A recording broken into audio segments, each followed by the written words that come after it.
This special meeting of the Gainesville City Commission for Thursday, September 28th. Madam Clerk. We have the adoption of the regular and consent agenda. Does anyone want to make a motion to adopt the agenda? Second. We have a motion and a second to adopt the consent and regular agenda as presented. Do we have anyone sign up to speak on the consent agenda? We do not. Okay. All in favor say aye. Aye. Any opposed? All right. That passes unanimously. We are on to our ordinances for second reading. We have ordinance number 2023-754, an ordinance of the City of Gainesville, Florida, deleting the residential rental unit permits program by amending section 2-339, applicable codes and ordinances, and by deleting chapter 14.5, article 1, titled residential rental unit permits, providing directions to the codifier, providing a severability clause, providing a repealing clause, and providing an effective date. All right, Commissioner Eastman. Yes, I move to accept ordinance number 2023-754 on second reading. All right, we have a motion and a second. Did we want or need, does anybody need a presentation or comments from staff? I mean, I think we're pretty clear, but okay. All right, any public comment on this? We do not have any public comment. Okay, all right, then it's a roll call, I believe. Yes, Commissioner Duncan Walker. Aye. Commissioner Sacco is absent. Commissioner Chestnut. Aye. Commissioner Book. Aye. Commissioner Willets. Aye. Commissioner Eastman. Aye. Mayor Ward. Aye, that passes 6-0 with Sacco absent. All right. We are on to our discussion items. 2023-922 Gainesville Community Reinvestment Area Housing Programs update and recommendations. With the recommendation, the City Commission hear the presentation and provide direction on staff's recommendations. Okay, Madam Manager.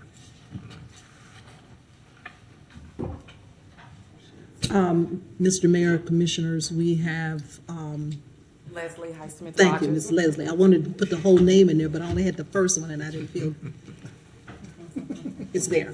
Thank you, Ms. Highsmith. Thank you. Thank you, Madam Manager. Welcome, Ms. Rogers. Well, good afternoon, Honorable Mayor and Ward and the City Commission. Thank you for having me here today to hear this presentation. This is your first time in front of us, right? Yes, and I'm a little nervous, so give me a little bit of Okay. grace. We are so easy to get along with, it's crazy. We're also nervous. All the time. That's not a bad thing.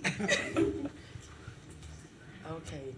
So today's agenda, I will be speaking about the heirs property program, the My Neighborhood, the neighborhood paint program, and potential recommendations to improve these programs.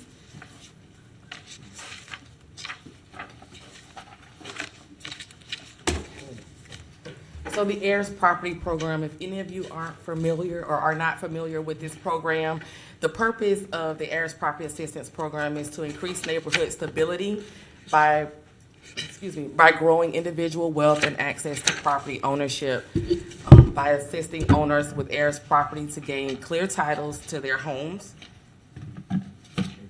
And we are currently about to wrap up the second year for this program. And so as you can see on this slide, I've given you information pertaining to the budget.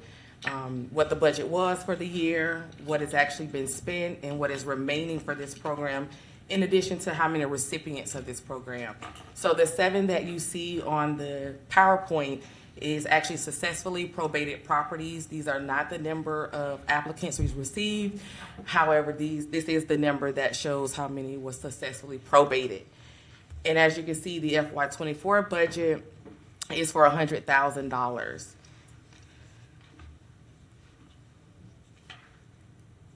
And so my recommendations for this program is to modify the current program to include estate planning services and financial assistance for overdue residential property tax bills. This is important to me because sometimes when I'm meeting with the family and when they get to me, it's already too late. And a lot of them have showed interest in planning before it's too late. And as far as the residential property taxes, if we are spending the money to probate the property, we would like to make sure that they're able to keep the property. Sometimes we spend up to a year or a little bit more than a year in paying for property to be probated. And so once that is successfully complete, I would like for the homeowner to, not be worried about the property being taken based on taxes. And so we did consider a monetary value to it, and that was $5,000 per home, in addition to the $5,000 for the estate planning services as well. And as far, just a little bit extra on the estate planning services, I did conduct some research to find out if in the event that that they could do ladybird deeds in order to be able to assist the homeowners as well, because sometimes there is only one heir to a property, and sometimes we don't have to, complete a full estate planning packet or service for them. So the ladybird deed is also optional, and based on the research that I've conducted, that cost is anywhere from $500 to $750 to have that complete, and it also includes the fee to have it recorded with the courthouse.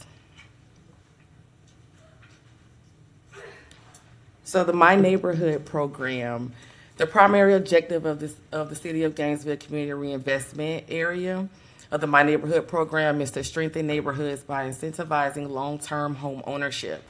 This program offers financial assistance to former residents of eligible neighborhoods to purchase home or a lot within their neighborhood. This program is also ending the second year. Now to the budget for this program. Based on the numbers that you see on this screen, we are struggling to spend the money for this program. And so I will, on the next slide, I will be explaining or going over some of the recommendations that I do believe would be or will help us spend down the funding for this program. And there is a typo on the number of recipients. I know that it says 2, but there was actually 3 recipients of this award for this fiscal year. The FY24 budget for this program is set for $180,000. So let me just make sure I understand. That 180 is in addition to what's remaining. Correct, $224,756.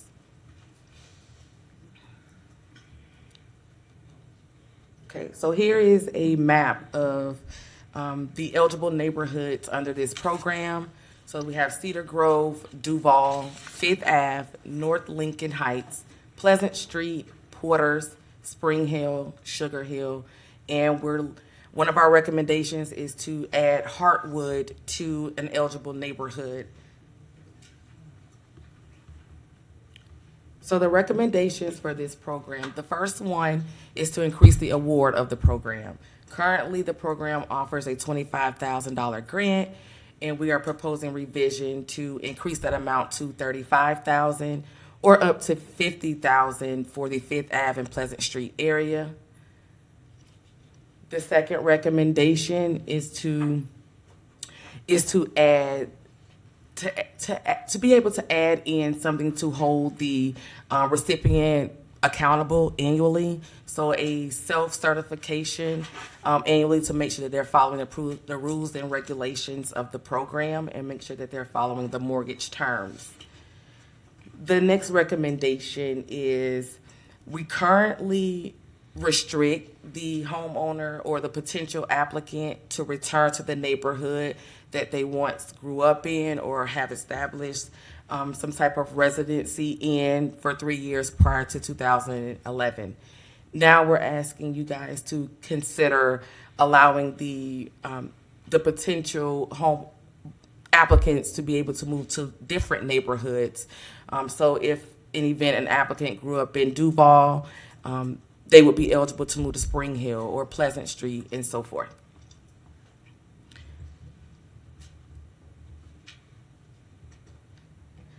And then the next recommendation was to extend the construction on the property. Currently, they're allowed 12 months to have the home constructed on the purchased vacant lot after closure of the purchase. And now we're asking that that be extended to 18 months. for construction completion on a vacant property.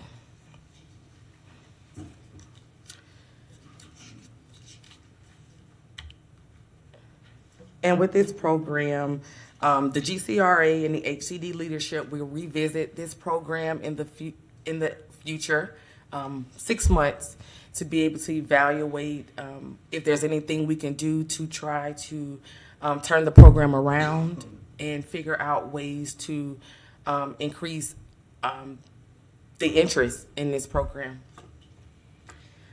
However, if in the event that we're unable to successfully do that, we have provided some additional program opportunities with the remaining funding for that program.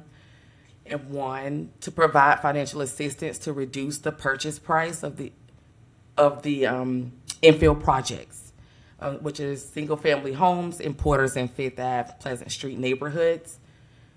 To invest more resources into the historic home stabilization program to allow more homeowners the opportunity to receive home rehab.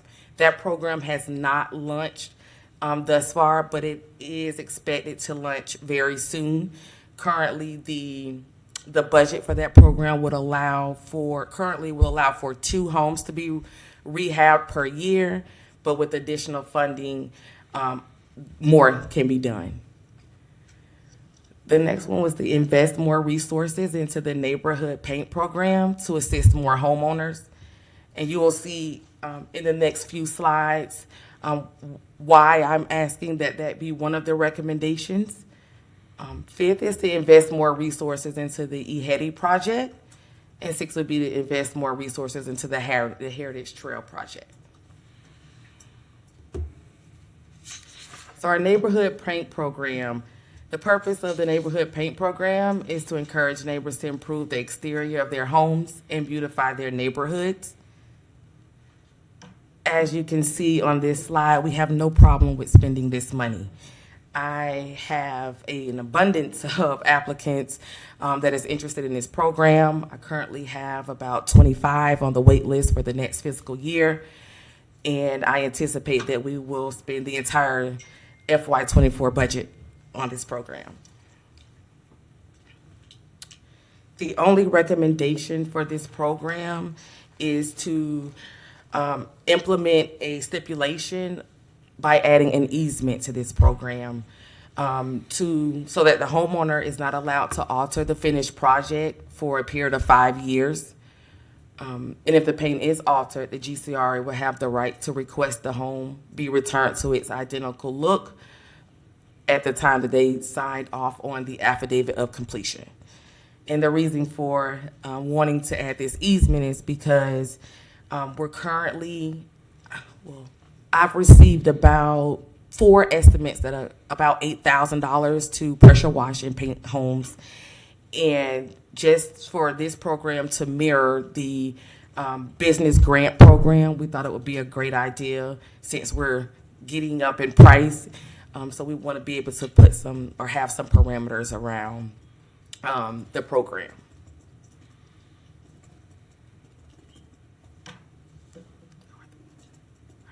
And that is all that I have for you all today as far as the presentation from the GCRA as an update and recommendations. Okay.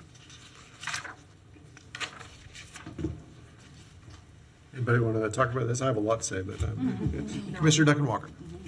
Thank you, Mr. Mayor, and welcome, Leslie. Thank you. Thank you for your presentation. You did a great job. Oh, Don't be thanks. nervous. Well, I was. We're not as bad as we look. So I have a couple of questions that I've probably posed before because I'm always curious about how we are surveying the neighborhoods and the participants in these programs.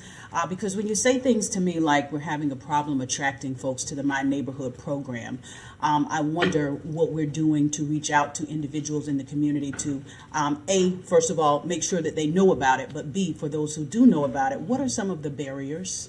Can you, first of all, is there currently and I know you are new, so and so is the director. I was hoping that Mo might have been here to kind of provide a little context. Maybe the city manager may be able to provide some as well because you are new. But I'm curious if there is currently some sort of evaluation process that is in place, some surveys or anything that have gone out to kind of monitor and give us an idea of what the issues actually are.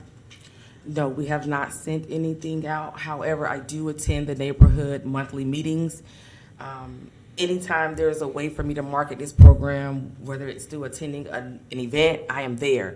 The issue is that no one is hearing about it. No one knows it exists. And, I'm having to kind of explain that, what the process is, and being able to, utilize all the marketing efforts that I know of to be able to get the information out. So I have yard signs. I've canvassed the neighborhoods. I believe last year we sent out mailers. Again, I'm at the events. I'm at the monthly community meetings. If there's an event going on in the neighborhood and I'm receiving like a flyer, I will ask to show up and table. I've been to festivals. I've been to anything that I thought that could be, help the program expand.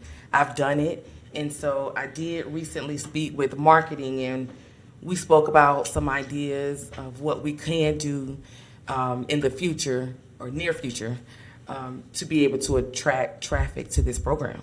Mm-hmm. And what was said? And some of those so there is, so we were considering bus routes in East Gainesville, door hangers on those bus routes, different other postings. We did talk about.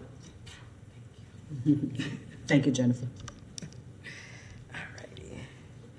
And then we did talk about sending out mailers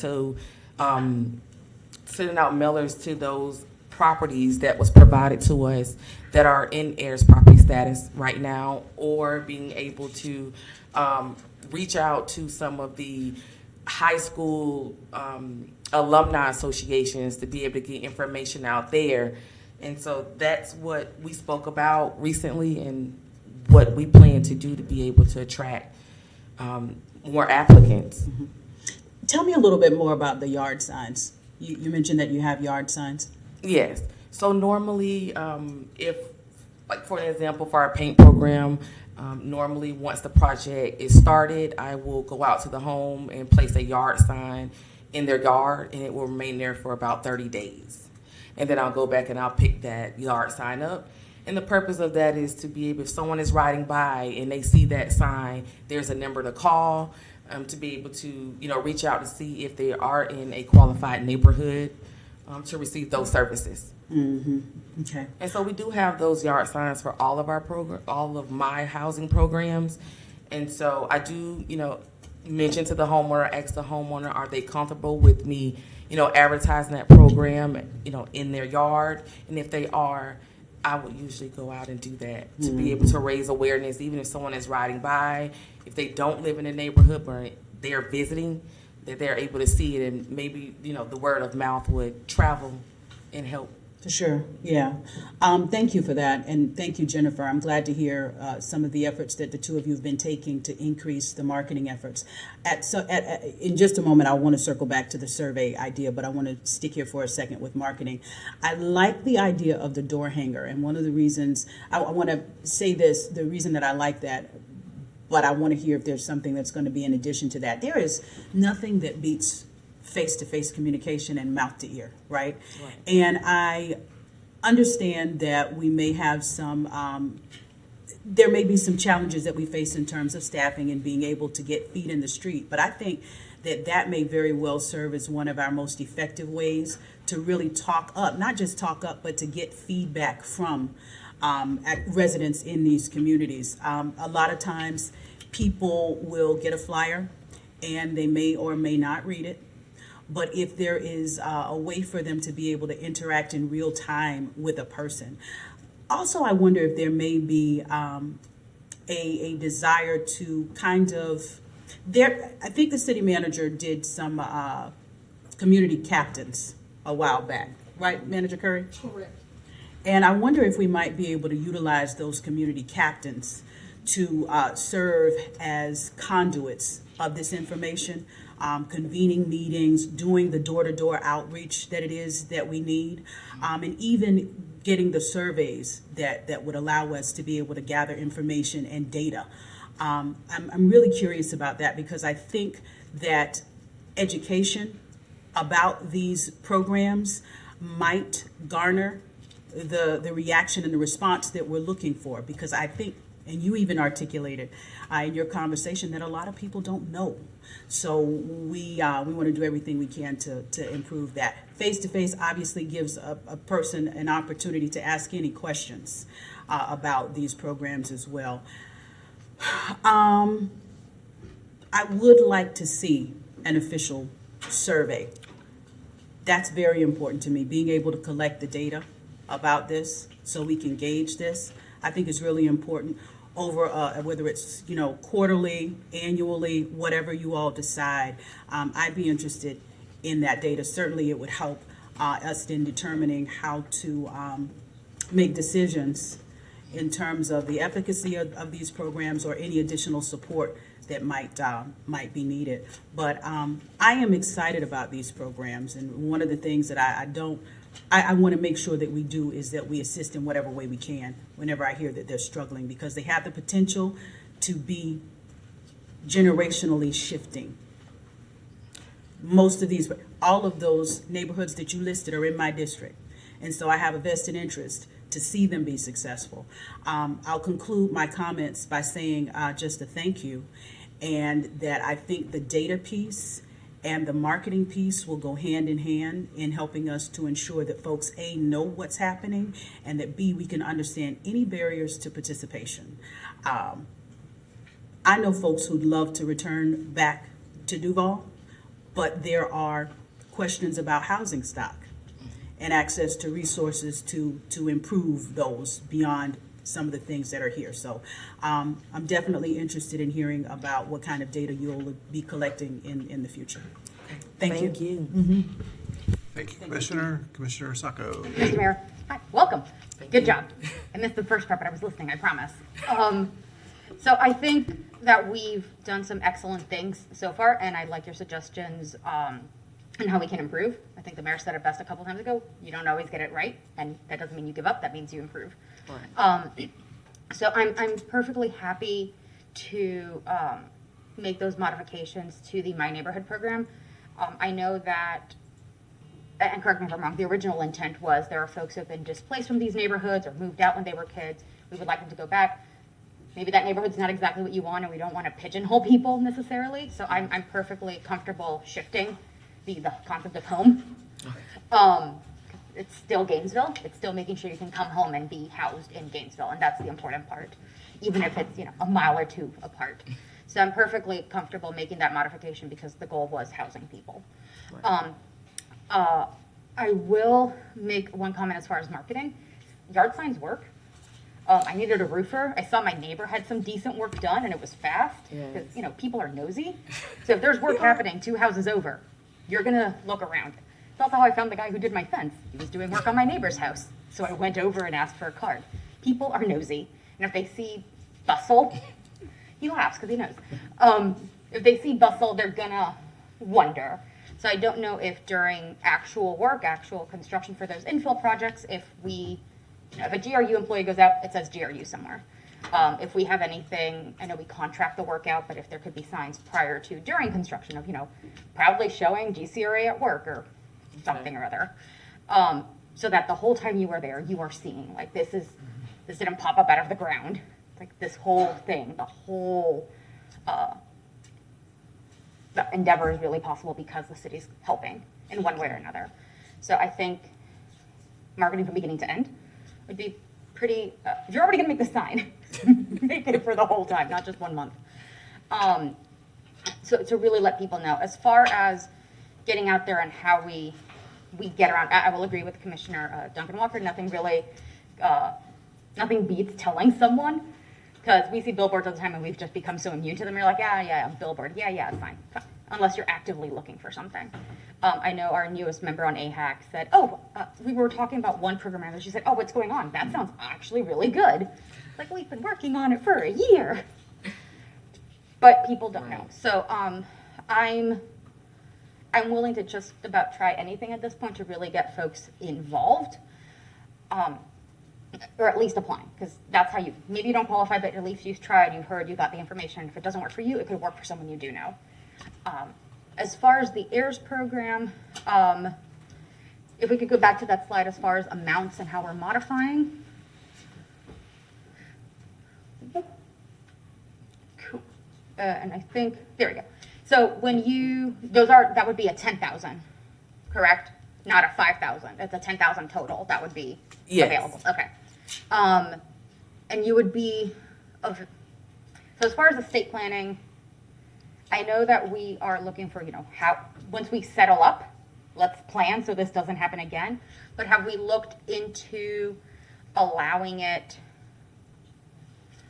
Let's say the heirs cannot settle up the property. There's too many folks to figure out, but they are part of this scenario. There are 3 heirs part of the scenario. We can't solve the issue of great-grandma's property, fine. But they have their own home or they have their own stuff. Could we also offer them estate planning by having qualified for the original projects, so to speak? We can't help them with great-grandma's house, but we can probably help them with theirs and at least help at this situation before it gets any worse. Since we're already in contact with them, since they might already need some other services, and since we're already there, and we were willing, if it were for great-grandmas, can we do it for them as well? It's easier to do a will than to probate. Correct. So I was wondering if that was something y'all had considered. Well, we had not, but we do know that the applicant must live within the GCRA district. So that may be something we would have to find out. And normally for the heirs property program, only one person is allowed to submit the application. And until the actual attorney starts working on the probate, You won't know. Then we won't know who all the heirs are to be able to, go a little further. We're talking about that. However, again, I'm open to anything, to be able for, the neighbors in these areas to be, have something to, lean and depend on and be able to properly, plan. So that And I agree. we're not here. I think my goal being, I want them to walk away with something of substance. Be that, great-grandma's house is cleaned up and you have it already, there's paperwork is done, or you yourself, with whatever you have in life right now, is shored up. Wills, if there aren't heirs property and other shenanigans afoot, are relatively easy. And I think, I don't want to call it a consolation prize, but I want them to walk away with something to have some positive takeaway, even if that's a simple will for themselves with what they have, nothing else included. So that is a suggestion. Thank you. I'd like everyone to have a will, just recommending everyone a will. But yeah, otherwise I think y'all are doing great. Everything out of GCRA makes my heart sing. I think you're doing a good job. Thank you. Thank you. Mr. Mayor. Thank you, Commissioner Sacco. Commissioner Willets. Mr. Mayor. Yeah, yard signs, they don't work in campaigns, I don't think, but people really see them and they wonder and they ask questions, what's going on in the neighborhood.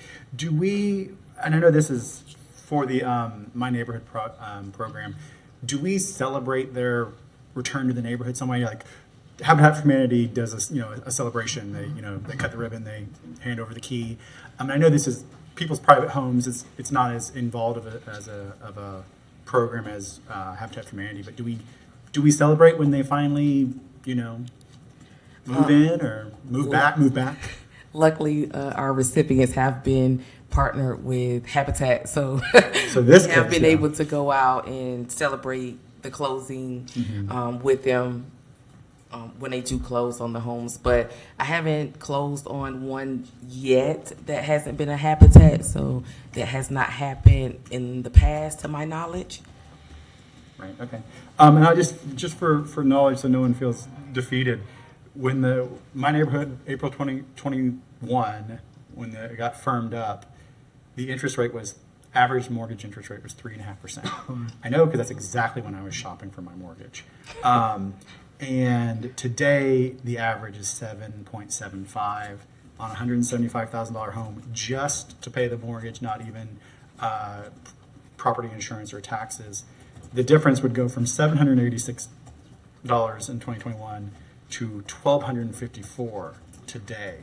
And so don't feel part of the, some of these are forces that, you know, it's not just that it's not advertised enough. People who have absolute interest, someone does, you know, they do the numbers, or someone does the numbers for them, and they go, oh no, it's not time to own a home or to move back. So some of that, and that's assuming the property stayed the same price in those 2 years, which we know it hasn't. So I just want to make sure you know, and everyone at GCRA knows that some of this we can't control, and that is really going to affect. I like the idea of some flexibility in the neighborhoods, because again, where we draw a line is completely subjective. It's just a feeling that somebody had at some point. Some of them are quasi, you know, legal, but to some degree we just draw the line. So I like the idea, because, you know, if you grew up in Fifth Ave, but your aunt lived around the corner, or your brother and sister had their first home around the corner, then why not be able to, you know, that's still your neighborhood to some degree. So I like the idea of some flexibility on that. I really support that. And the other things about recertifying, that makes sense. The construction time, because I'm sure it can be tough to get it all lined up, particularly with financing right now. The increase on the My Neighborhood program, it seems like that's a lot of money to help someone out. But if that's what it takes, and this is where those funds are at, I think that wouldn't be a bad idea. But I don't know if that alone will help. I just think the mortgage situation right now is really, really challenging.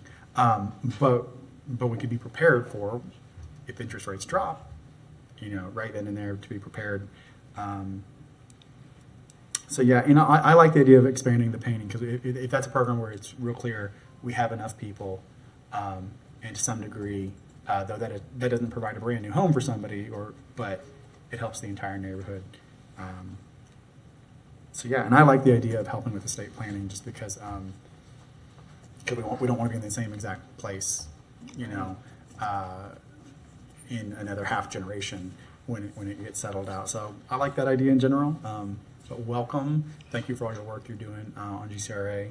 But I just want to make sure you know and others know that some of this, it could be a perfectly good program, but unless someone's income in that 2 years has also increased, you know, an extra close to $500 a month, that's tough to swallow even when you get some help. So, but thank you so much, Ms. Thank you. Thank you, Ms. Mayor. Thank you, Commissioner Willetts. Commissioner Chestnut. Thank you. Very good presentation. Thank you. You said you have 25 people on the waiting list for the paint program. Are you able to move monies within your program, and what would that take? You have 197,000 now, and that's used up. Correct. I have not been advised that we're able to move money in order to service those clients until the next fiscal year. That's what they're asking. Yeah, we'll do that. Yeah, we'll do that, because I think that if you've got 25 people waiting, to paint a house is it's very encouraging. It's visible, and people get excited to see it. So that's something then that we will do. Thank you. Thank you. Thank you, Commissioner Chestnut. Commissioner Duncan Walker. Thank you, Mr. Mayor. Thank you, Commissioner Willetts, for those comments, because you're absolutely right. To that point, I see Corey there, and I'm wondering how GCRA partners with our housing department, because our housing department also has a wealth of resources that exist that are available to individuals who are looking to be first-time home owners, or, you know, a myriad other programs. How are we partnering, if at all, and what kind of opportunity may exist there? Okay. Well, we definitely, But we definitely partner with HCD. I know that for sure if our rehab specialist is out of the house doing a rehab job, or he's going to look at a home and it needs to be painted, he's notifying the homeowner, hey, there is a paint program within this district that could be able to assist you. And then when I'm receiving interest in the My Neighborhood program, I am begging them to put in an application for down payment assistance to be able to add to the dollars that the GCRA is awarding. Excellent. Mr. Mayor, Corey Harris, Housing and Community Development Director. To Leslie's point, we meet on a regular basis with the GCRA, so that's ongoing. Also, we're able to leverage some of the programs that we have from the HCD perspective with what's offered from the housing programs from the GCRA. Like, for instance, with the Heartwood project, they were able to leverage some of the DPA from both GCRA programming with HCD programming. Thank you. Thank you very much, Corey. And so I hear, Leslie, that you are doing a verbal, and thank you for this, a verbal kind of mouthpiece, a verbal promotion of this. Are we tangibly in any type of collateral material doing that type of cross-marketing between these two departments?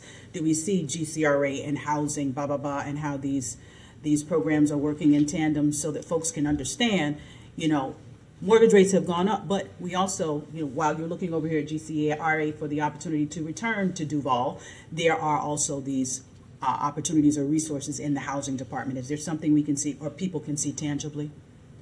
Yes. Again, Mr. Mayor, Corey Harris, Director of Housing and Community Development. So when we're out tabling and with Leslie's experience, because she was initially a part of HCD before she moves over to project manager, and actually she's housed and over at the Thomas Center within Housing and Community Development. So there's a lot of collaborative work. So when she's tabling at events, oftentimes we'll partner. Like recently, we partnered on a probate event with the county. And so Leslie was there with both Housing and Community Development material as well as the GCRA material. So we're always looking for ways to, again, leverage the connection that we have between the two departments. Excellent. That's good to hear. Because I think it's really important, to the tune of the fact that mortgage rates have really soared, that folks understand that there is opportunity in the city in tandem with what GCRA is doing. So thank you for that. Thank you. I have another question. Are we working with the Office of Equity and Inclusion in any way? And there's a specific reason I'm asking that. Because these programs are seated in predominantly African-American neighborhoods. And that is for a good reason and for a reason that this commission, before I came, had established that they wanted to address racial equity, and I am grateful for that. There he is, right on time, right on time. Come on, step up to the mic, Soraya. Your name was just called. I'm asking Ms. Leslie here if GCRA is working with you in any way. And there's the reason that I'm asking this is because many of these programs, a lot of the communities, actually all of the communities that were listed there are in District 1. They have historically been predominantly African-American communities. This commission, prior to my arrival, just shortly before my arrival, had committed itself to racial equity, and I think that was some of the impetus for a lot of the creation of these programs. I am curious if we are intentionally collecting the data from this, because I would be interested to see a report, whether it is quarterly, whether it is annually, so we have a very clear understanding of its impact on that target group. So how does the My Neighborhood program, how has it over the course of 4 or 5 years positively, or how has it impacted the community that it was intended to impact? How have we watched home ownership or the ability to generate generational wealth increase or decrease? Are we currently purposely looking to collect that type of data, process it into a report of any kind? So, Zariah Folsom, Director for the Office of Equity and Inclusion. Yes, we have already engaged housing Please, Corey, forgive me for not knowing your office's full title. Forgive me. And the GCRA, in terms of them doing pilot programs with the Office of Equity and Inclusion. Within those pilot programs, there's sections within it where we talk about the gathering of data, disaggregated data, and those type of things will come back. If we need to do a report, the commission would like to, I would love to partner with them to come back with a report on what the My Neighborhood program has already done and areas that we may be able to strengthen it in terms around those issues that you're talking about. I know their director would be open to that, and the staff. They've always been collaborative with us, and I don't have a problem with us doing that as well if that helps gives us a better idea of the success of the program. One of the things, Mayor and Commissioners, you will remember as we start operationalize equity, one of the things I have historically said, we need data. I want to move it away from it just being an emotional feeling, which you need that sometimes to make certain decisions, but I want to make sure that we couple that with data. So I don't mind partnering with them to be able to bring back the data that you guys may think may help the program be expanded, or that we can reach out to our community members more in a positive way. Thank you for that, Mr. Folson. For me, it is about making sure our programs are successful, but it's also about the impacts on the actual community outcomes. I always say outcomes. I'm looking for outcomes for the people. Thank you very much. I conclude. And I am interested in that report. Thanks. Thank you, Commissioner Duncan Walker. Commissioner Book. Thank you, Mr. Mayor. Thank you, Project Manager, for the presentation. I appreciate it very much. I did have the same suggestion that Commissioner Chessa had mentioned, which talked about the capabilities of transferring monies between funds while we're determining how to better outreach those that may be vulnerable in some of the other programs. Mayor and Commissioners, I want to be clear because many times we have conversations and we come back and everybody asks, well, what did the motion say? So I want to be clear when you guys do finally decide on what the motion is, Commissioners, Mayor and Commissioners, that we're clear on what you'll be expecting to see in a report so that we can make sure we come back with exactly what you're looking for us to come back with when that time comes. Yes. Thank you. So we were just talking about the capability to transfer funds between the various programs, if there's some capability and threshold that would be reasonable. So we don't want to obviously wipe out one particular program merely because we can't find people and we know there are those who might be vulnerable or need it. And yet, if we have, like we've heard, we have 25 people on a waiting list, and paint is a very meaningful upgrade. It's for a neighborhood and a residence and isolation. It deals with esteem and confidence and just a whole host of factors. And it doesn't cost near as much as maybe some of the other programs. I'd be in favor of our ability to do that, and so would support anything like that. Again, while we're determining the outreach capability, I agree with the comments and the suggestions made by Commissioner Sacco and the Mayor Pro Tem related to our ability to try and figure out how to penetrate additional markets, essentially. And I think about things like, where are your business drivers? You go to the chamber and you provide this information, and they do it as a chambers after-hour market, and all of a sudden you've just hit a bunch of doers that then network out into the community. So they then know about those programs, and this may have already been done. So I know that you're new to some of the programs, but the chamber and the after-hours outreach, this is right up their alley for development and helping out. So they would want to do that. And then you have your big business. You have the North Central Florida Builders Association. Those are not typically an organization that's going to need these funds, but they're going to have an unusually broad network to others that may. So providing it there. And then your businesses, your Lowe's, your Home Depot. Where do people go for home improvement types of projects? And if they were able to put something out there, thousands of people walk through those. You see an A-frame sign, a yard sign and you put them at the beginning, and people walk in to improve their home, and they see the capability to potentially get funds, and they would benefit from those funds and qualify, and you may hit some other audiences, I think. So Sherwin-Williams, so it's a paint organization, and they have a nonprofit arm. They have a foundation, So you talk to them, and so these are some of the options I just kind of think out loud that allow us to maybe hit a broader audience. Just one question. I know you added Hartwood. I obviously were within the GCRA district, and I wonder if there were any other neighborhoods within those boundaries that we had considered or were looking to add. No. I looked when I looked at the boundaries. I'm not sure at least on the southeast end, but is the northern side of Lincoln Estates within our GCRA? I don't remember. like south of Southeast 15th Avenue. Is that in the GCRA boundaries? It looks close, but I can't really tell from this. I don't believe so. Okay. If it was, some of the southern end of Lincoln Estates has some homes that might qualify. So, for example, you probably just want to check. And then west of Southwest 6th Street and Southwest 4th Avenue, I don't know that it has a neighborhood name, but it's essentially your Tumbling Creek area.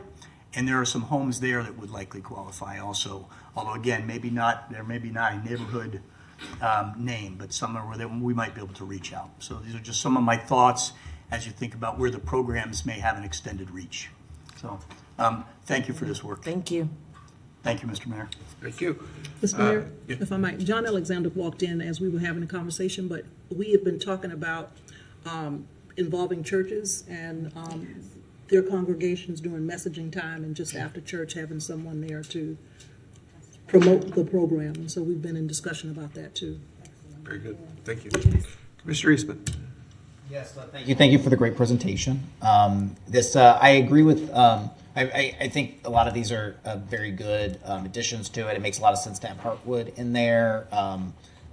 Makes a lot of sense to try to just incentivize folks that might have lived within these historic boundaries to make sure that they exist somewhere within walking distance of their older neighborhood. I know there's folks who want to live in the exact area in which they would be there, but living a couple of blocks away within a different neighborhood, I think, still gets to the core idea that Commissioner Duncan Walker pointed out, which is that a lot of these areas are rapidly changing. A lot of them are getting different people in there, and that's fine and that's good, but it's also important that we have long-term roots that look and are similar to how this looked historically. So I like the idea of moving this, as Commissioner Chestnut mentioned, to the neighborhood paint program. To me, that's the core concept of what the GCRA is trying to do, which is to take areas that have historically not gotten the attention and care that they've wanted in the past and really try to improve blighted areas, try to improve, make everything just look nicer so that it improves the overall community. I'm also curious, to Commissioner Duncan Walker's point about how this has been used in the past. I mentioned this before with down payment assistance for single-family homes, which is that it's really important that we get people into home ownership. The cost of housing keeps going up, and that large down payment that you have to make can really be a killer for anyone who's just working paycheck to paycheck. But also, it's a significant amount of money that we're giving out to folks, and you don't want people to take advantage of it, or you want it to impact the core group. You want it to make the kind of impact that we're looking to make, and not just people that know how to go through paperwork, figure out how they go through paperwork. As Ryan mentioned before, some of the metrics, and I'm just thinking off the fly here, but one of I'd be interested in demographic information, as Commissioner Duncan Walker stated, but currently you have to live there for 3 years in total prior to 2011, right? Yeah, correct. That to me seems like one of that is the key part of the program. I'd be curious how long people have lived there, over what years, and then what neighborhood in what neighborhoods those were in. I think that would kind of give us most of what at least I'd be interested in. If this is people that might have just lived there a couple of years in college and they came back, or whether they're people that had grown up there and been there for a while. Though I know we're not at a point now where we've only spent $75,000, where we're trying to nitpick who's using what, because we're not actually expending the funds at that level. So I think this is good, but I also think kind of taking a closer look at each one of those things, so that as we expand it out, this is being used to get to the outcomes that we were hoping for. I think overall it's good, but I'd support putting it into neighborhood paint program and try to get some of that backlog figured out. All right, so thank you. That's all I have, Mr. Thank Mayor. you. Thank you, Commissioner Eastman. Commissioner Chestnut, then I will, I've got a bunch of comments, and then we'll go out to the public before we come back for motions. Do you want me to wait for you to make your comments before I make a motion? I want to make a Yes. motion on the Yeah. paint program. Yeah, let's Okay, hold thank that for just a minute. So my first question would be about the paint program. Excellent presentation, by the way. You've handled this Thank all you. very well. We're not that difficult. We're really not. I'm still nervous. Me too. It's okay. On the paint program, tell me how many backlists did you have right now? 25. You have 25, but on Monday, we're about to release $192,000 into the program. Yes, So you're going to go through that backlog pretty quickly. yes. So the issue then is what happens when we get, how much of the year do you go through before you run out? I guess historically is the question.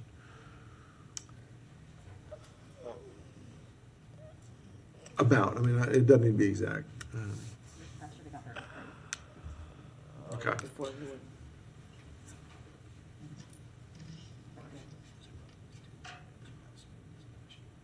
A little less. So, this year, a little less than 200,000. 38 applicants. So you get about halfway through the year probably. So is about- thereabouts. Well, it depends. If it's continuous, then I could say probably about halfway through the year, the money should be spent.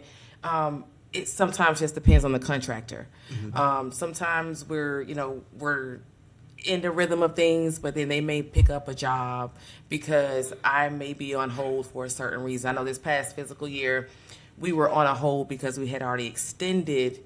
I believe we were already at our budget, not realizing that our that workday was a little off, and so we took a small pause to kind of figure that out. So that was that extended 2 to 3 months. So I believe that 6 months in, the money will be spent. Okay. Okay, so why don't we,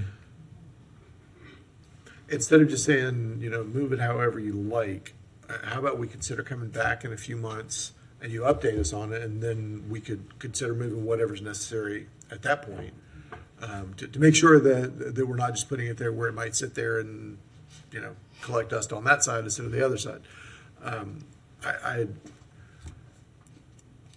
I'm open to anything on it, but that seems like a way that might be useful.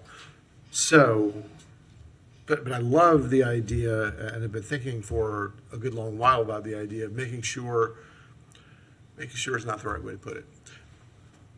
Trying to make sure that when someone walks into the office or calls us and says, I need help with my house, or says, I need help with a down payment, that we can have a one-stop shop for these are all the programs we got, filled this form out, and we'll figure out how to match you up to the right things, the right city programs, whether they're technically GCRA programs or technically housing and community development or whatever other programs drop into our lap.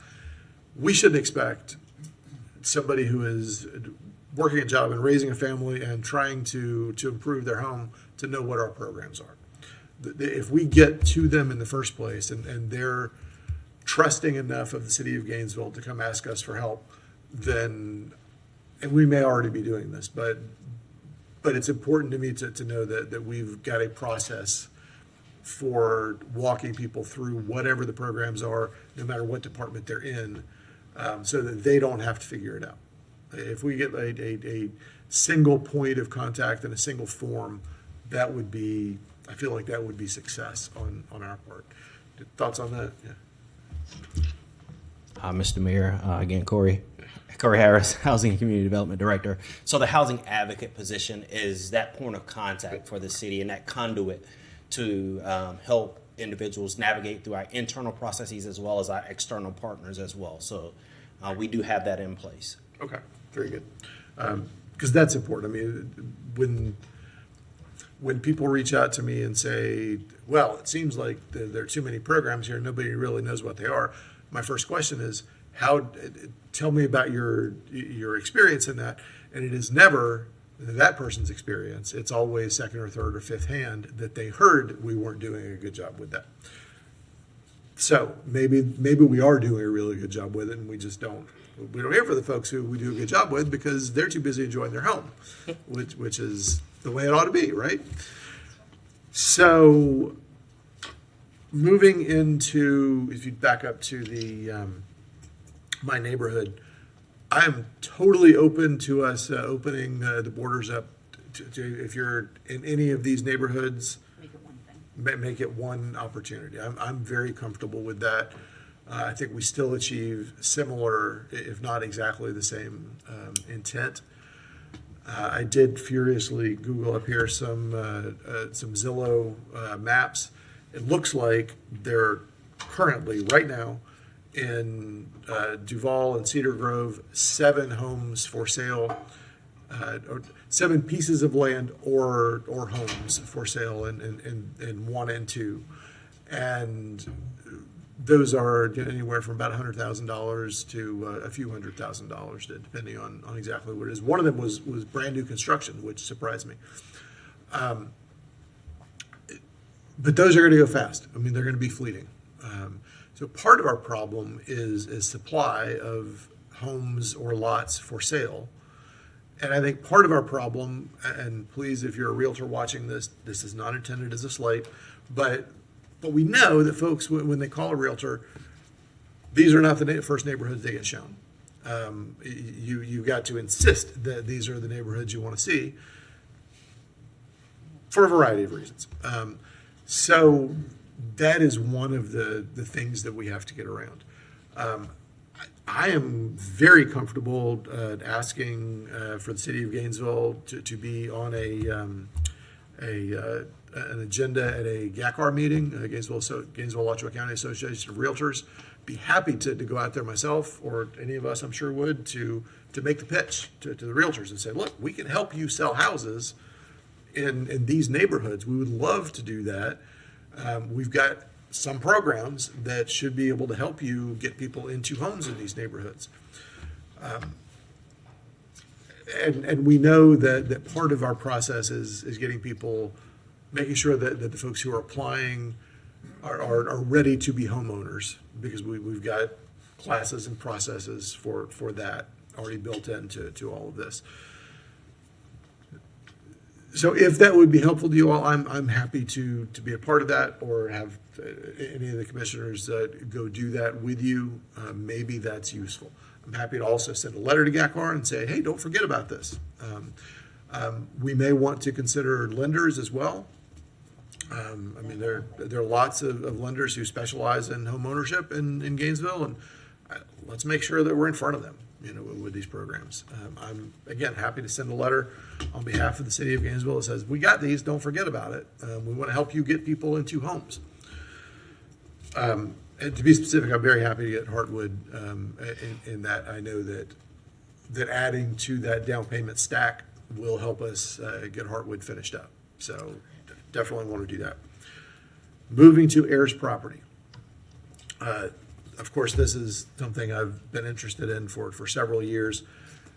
Interestingly, I had a conversation last night at the Gainesville Housing Authority event with someone who had some familiarity with a similar program in Jacksonville.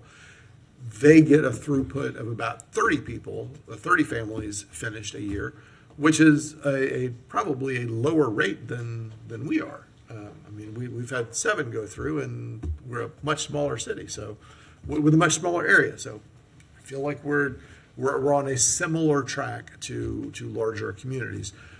But I would love to find ways that we can push that even more and have more success. Another second or third hand piece of information that keeps coming back to me from folks is that they feel like when people get to a certain point in the heirs property process, not having access to money to buy out the other heirs sometimes become an issue. If we are experiencing that, I wonder if we might consider allowing you to use my neighborhood funds to help fund that approach, so that we don't get somebody most of the way there and say, now you're on your own, we can't help you with that piece. If we could allow them up to $35,000 to work with to finish, finish the journey, maybe that would help us get a few more folks through the system with clear titles. I don't know, maybe it wouldn't, and I would defer to you all, and would love to hear if you think that would be something useful. I think it could. Okay. I honestly think it could. I haven't sat down and thought about it long enough to kind of figure out if there's going to be. And this is a conversation. Don't feel like we're going to hold you to this. I mean, I like the idea. I can definitely sit down and figure out and maybe provide an update with the information that I found and what I think, and if I think it'll be beneficial or if it could work. Okay. And we can work through that and come back with an update. Okay, well, I would love for us today to give you that flexibility and then you can just use it if you need to, without putting somebody on hold till you can get on an agenda later on. I like the idea, what we've been doing with Ayers Property, we've been standing, at the end of the river, pulling people out, helping people do estate planning, helps us get upriver to keep them from falling in. That's a good thing. The county's been doing some of that through pro bono work. If we can connect people through attorneys' offices they're already dealing with at Three Rivers that we're already paying for, I think that helps because the trust process is already there. And I'd like to, I would absolutely support that. Love the idea of helping them pay the property tax bills to get caught up. I think that's obviously a stumbling block, and I wish we had thought about that earlier. So I'm glad to make that. I would be glad to support such a motion. Absolutely should be a one-time award. We shouldn't be doing the taxes every year, but if we can help catch people up so that this doesn't go out on, accidentally onto the private speculation market, I think that's what we're trying to do. We're trying to make sure that the home that people are already in remains the home that they want to be in, and that remains possible. That is the most affordable housing is the home you're already in. So I feel good about what we've done, but I want to keep moving forward with this, and I would like to. What I want to communicate to staff across the city today is, while it's hard to come back and say this isn't working just right, I would much rather we fix programs and tweak them and continuously improve the way that we expect of private business and not be worried about us saying, well, why isn't it working? That's not the message I want you to hear from us. I want you to hear that we want to help this, whatever your recommendations are to continuously improve, we should be doing that. It's a lot harder in government than it is in private business because we risk the headline being that a program didn't work. We'll just have to take that risk. I want our programs to be tweaked and to improve and get to a point where they are serving people the way they were intended to. And I know exactly how we created this program because I pushed it through. And I know that I didn't know everything I needed to know about it in the process of pushing it through. So getting information back regularly and having recommendations about how to make it better from the people who we've succeeded with, the people who we did not succeed with, and your everyday experience in the program is infinitely valuable to us. We want to reach long-term success. It is okay to tell us that we didn't give you enough tools in the first place. I would much rather you come back and tell us that than us find out that we're just not making much impact. I do think we're making impact, but I would love to make more impact. So, all right. Thank you very much for all this. Thank you all for listening to that. Do we have public comment on this? Okay. All right. So, Commissioner Chestnut. Thank you, Mr. Mayor. I think that the paint program is probably going to be out of funds probably by March. As soon as the story appears in the Main Street Daily News that we have money for paint, we're going to exceed the 25. So it looks like this program needs about 300 to 350,000 a year. This is 6,500 per paint job. And I think you're going to exceed that. So if we want to wait for her to come back and request it at that time, that's fine. But let's just be prepared. In marketing, in another life when I worked with community programs, I organized hair salons. And hairdressers are the best psychologists. You tell them all of your problems. And they can get the message out. We use them to disseminate information on breast cancer awareness. But I think if you organize the hairdressers, meet with them, give them this information, they could be very, very helpful to you in getting the information out to folk. And the barbershops. And the barber shop. They're I did, professionals. They're professionals. I did organize barbers too. I took barbers, but I primarily concentrated on hair salons. Also, and I think perhaps an interview or a story with the Guardian would be very helpful, because you need to look at where the media sources within the area that you're trying to reach. And the Main Street Daily News is in every hairdresser on the east side of town. I like the manager's idea of going, and John's idea of going to the churches after church and organizing folk and signing them up there. That is another very, very good access point to use. I think you should take the mayor up on going to speak to the realtors and to the home builders as well. I think the home builders going in and see if there's any help that they can offer to us, which is what Commissioner Book was talking about as well.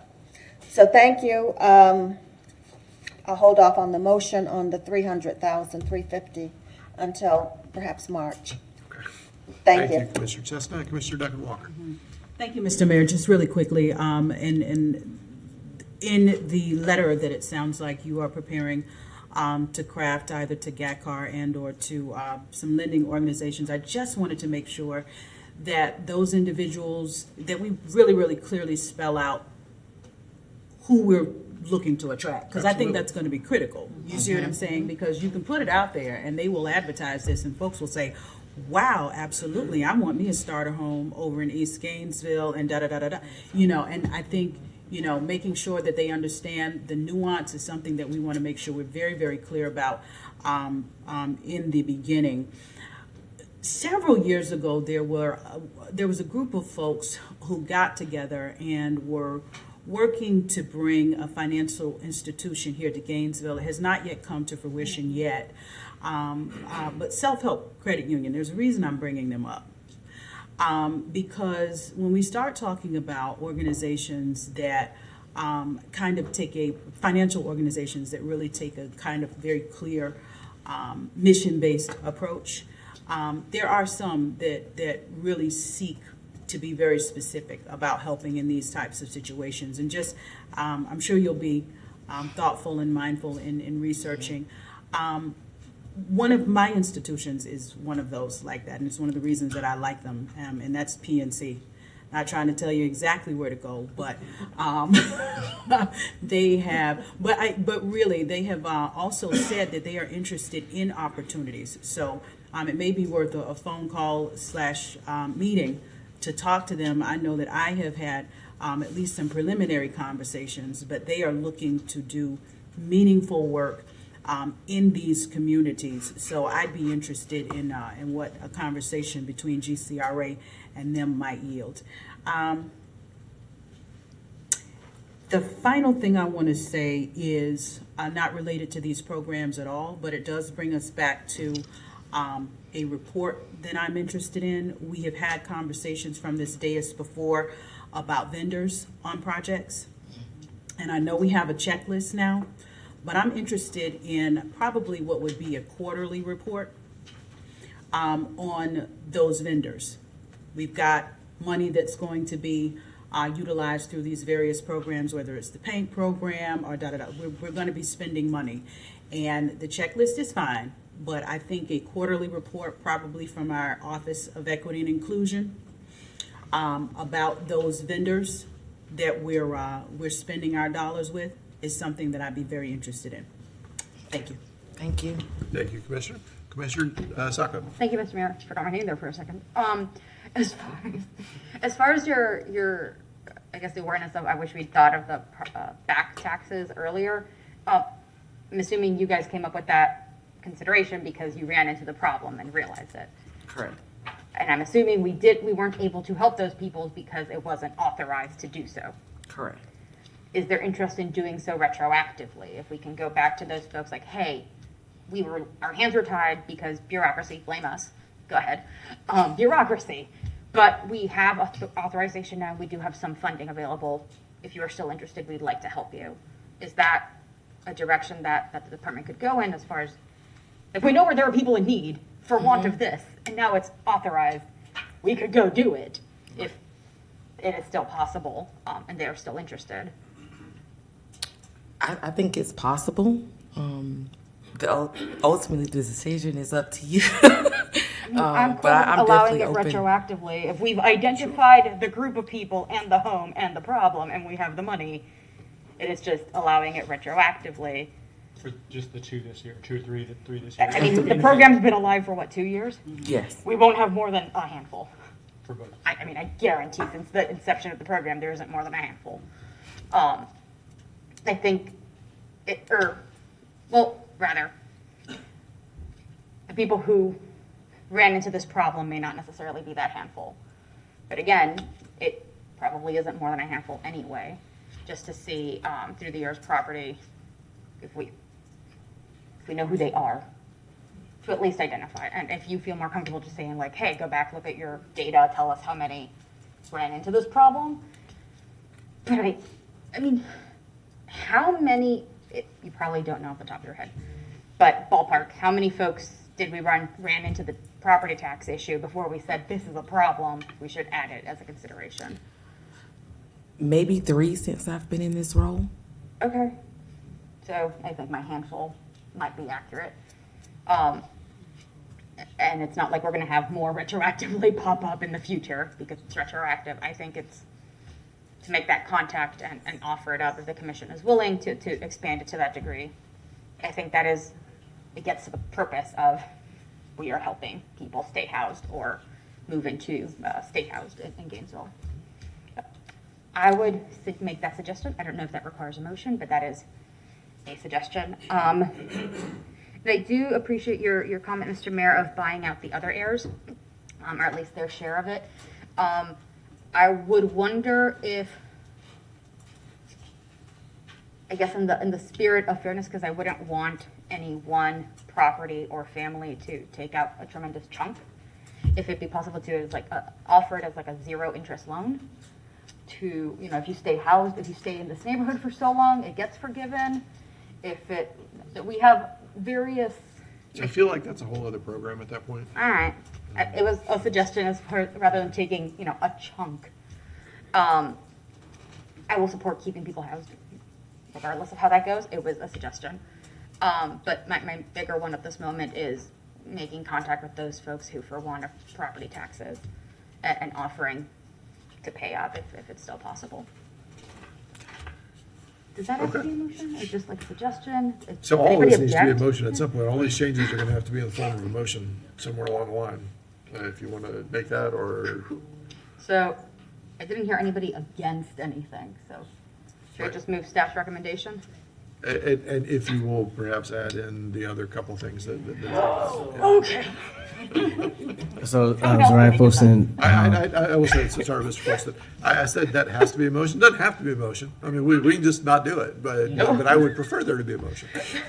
so just so I'm clear on my piece of it, quarter report on small business vendors for this program. Just know all the vendors for this program is small businesses. So we'll literally bring you back every vendor that they produce, and we'll have it broken out for you, so you'll get a chance to see it on a quarterly basis. But I want to just make sure you know that as well. Very good, thank you. So I will attempt, and if I don't remember, it's because I have a terrible memory. So I have 2 things: quarterly report, small businesses, vendors, and the second thing is looking into what Commissioner Eastman spoke about. Is looking into in terms of how long have people lived in the properties. So Those are I the 2 move. things. So I will move all of staff's recommendations, a list of our vendors that we use for these programs, research into how long folks remain in these properties. Is that correct? Retroactively allowing the payment of back taxes for prior applicants. And now I'm missing one. Allowing use of, Allowing allowing my neighborhood funds Yes. to be used for buying Heirs up, property. allowing my neighborhood funds to be used for heirs property, and buyouts, and maybe in March, please come back to us with an update as far as how much funding has been used, or if earlier, for the paint program if you need that change. Did I get it all? I think I that's know I all. didn't. Commissioner Duncan Walker, did you want to add or clarify? I did, Commissioner Sacco. What my request of OEI was a quarterly report. A quarterly report of just all our vendors? Uh-huh. Cool. I'm cool with that. Got that, Madam Clerk? Okay. Needs a second, though. Yes. Thank you, Mr. Mayor. Andrew Persons, Special Advisor to City Manager. On the buyouts, I would caveat that we would want to work with Dan's office to make sure before giving authorization, before we. So Modify that to like information on how we can. direct the city attorney's office to work with HCD and GCRA to bring a plan forward. What the mayor said. Thank you. Still doesn't have a second. Does I have a second? second. Second. And just so I'm clear, what I wrote down is a quarter report on all vendors, or did you mean quarter report on all small business vendors? All for of the vendors GCR that are projects? working with the GCRA. All vendors that work with Yes, GCRA? anybody that is getting money from the Gainesville Reinvestment. Yeah. Okay, so clear on the motion. Any other question? Did you have anything else on that one? No. Or you good? Okay. All right. Commissioner Eastman. I don't know if we are totally clear on the motion. At this point, I really like the idea of using the My Neighborhood program for the Earth program, but it sounds sort of like we are directing the city attorney's office to work with them, and then I'd rather them just return to us with information since it was kind of brought up on the dais here, as opposed to. I just wanted that. Are you asking for information? Or Information on how to. They're going to know what they need. He's going to know how it can be done or can't, and then come back and tell us what is possible, what isn't, okay, and why. is that good? Okay, and then I was just going to ask for there was like how long people had lived in there. I was just going to ask Office of Equity and Inclusion just to bring back data on the My Neighborhood program more broadly than that. I gave some examples, but I don't know what data is readily available. One of which was how long people had lived there. So I was just going to broaden that out a bit, and then I think we're comfortable. Is that enough for you, Madam Manager? Do you feel comfortable? All right, that's it. All right, thank you. Okay, very good. Commissioner Willis. So I looked up, because part of this is for the My Neighborhood expanding it from 25,000 to 35,000 or 50,000 in two specific neighborhoods. The Hometown Heroes, the statewide Hometown Heroes program, just this year was expanded from 25,000 to 35,000. So also in the rest of the state, there's been an acknowledgement that in this real estate market, and that they needed more in order to make it work. So that's kind of actually in line with what across the state has been experienced in these forms of down payment assistance or grant. So that's just something else to add in there that I remember that number looked familiar for some reason. So thank you. Very good, thank you. So, to be clear, we're not increasing funding on any of this. This is already budgeted. This is not new money. This is already budgeted through the GCRA. And I believe that some of the things that we're offering here with this motion will improve lives in the neighborhoods that we are specifically trying to improve. This is going to improve families, which improves blocks, which improves neighborhoods, which improves the entire city. I feel like without spending a dime more, budgeting a dime more, we are improving our city in a very specific way. So all in favor, say aye. Aye. Any opposed? All right, that passes unanimously. Thank you all. Madam Clerk. Excellent presentation. You handled all our questions very well. No reason to be nervous with us. All right, Mr. Mayor, we're on to our next discussion item, 2023-830, Commission Rules of Procedure, with the recommendation that the City Commission hear a presentation from staff and discuss. Welcome.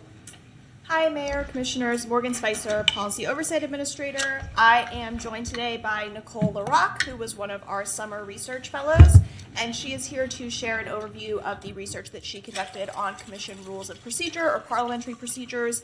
Our office was asked to look into this because, as you all are likely aware, our Commission Rules of Procedures are a little bit less detailed and provide a little bit more discretion than some other parliamentary procedure manuals do. And so Nicole's research looked into some of the most common manuals for parliamentary procedure, looked into the rules and procedures that those outlined, some examples of commission rules from other cities across the state, and then goes into a little bit of why you may or may not want a more robust procedural rules for the commission.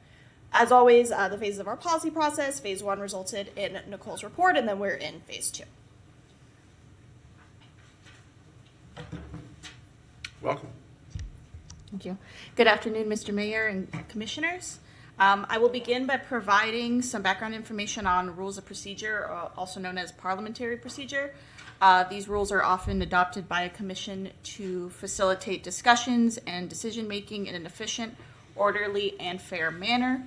The basic concepts of these rules are motions, amendments, points of procedure, chairs, and quorum. Most of you are likely familiar with Robert's Rules of Order, which is the most common parliamentary manual used by governing bodies. However, commissions typically use their own local procedures, which are often modified versions of Robert's Rules, or other parliamentary manuals adapted to accommodate a smaller body. In fact, the latest edition of Robert's Rules includes a set of different rules specifically for smaller bodies, around 12 members or less. There are also less familiar examples of parliamentary manuals, some of which commissions have adopted, including Rosenberg's Rules of Order, which is popular in California, the Democratic Rules of Order, and the Standard Code of Parliamentary Procedure, also known as Sturgis Code. I will now focus on describing various motions and quorum practices. There are many different approaches to handling motions in a formal decision-making body. For example, commission's rules of procedure may prohibit discussion on a topic until a motion is made, seconded, and then stated by the chair. Alternatively, an informal discussion of a subject may be permitted while no motion is pending. Sometimes the rules may indicate that a motion dies if not seconded, unless motions explicitly don't require a second. Typically, the chair cannot make motions or second motions, and some rules may limit when the chair can vote on a question, while others rules allow the chair to make a motion, second motion, or vote. The rules may state that a motion that receives a tie vote fails, and some rules of procedure allow a motion to be withdrawn by the maker at any time without the body's consent, such as in Rosenberg's rules, while others require approval from the body, which is Robert's Rules.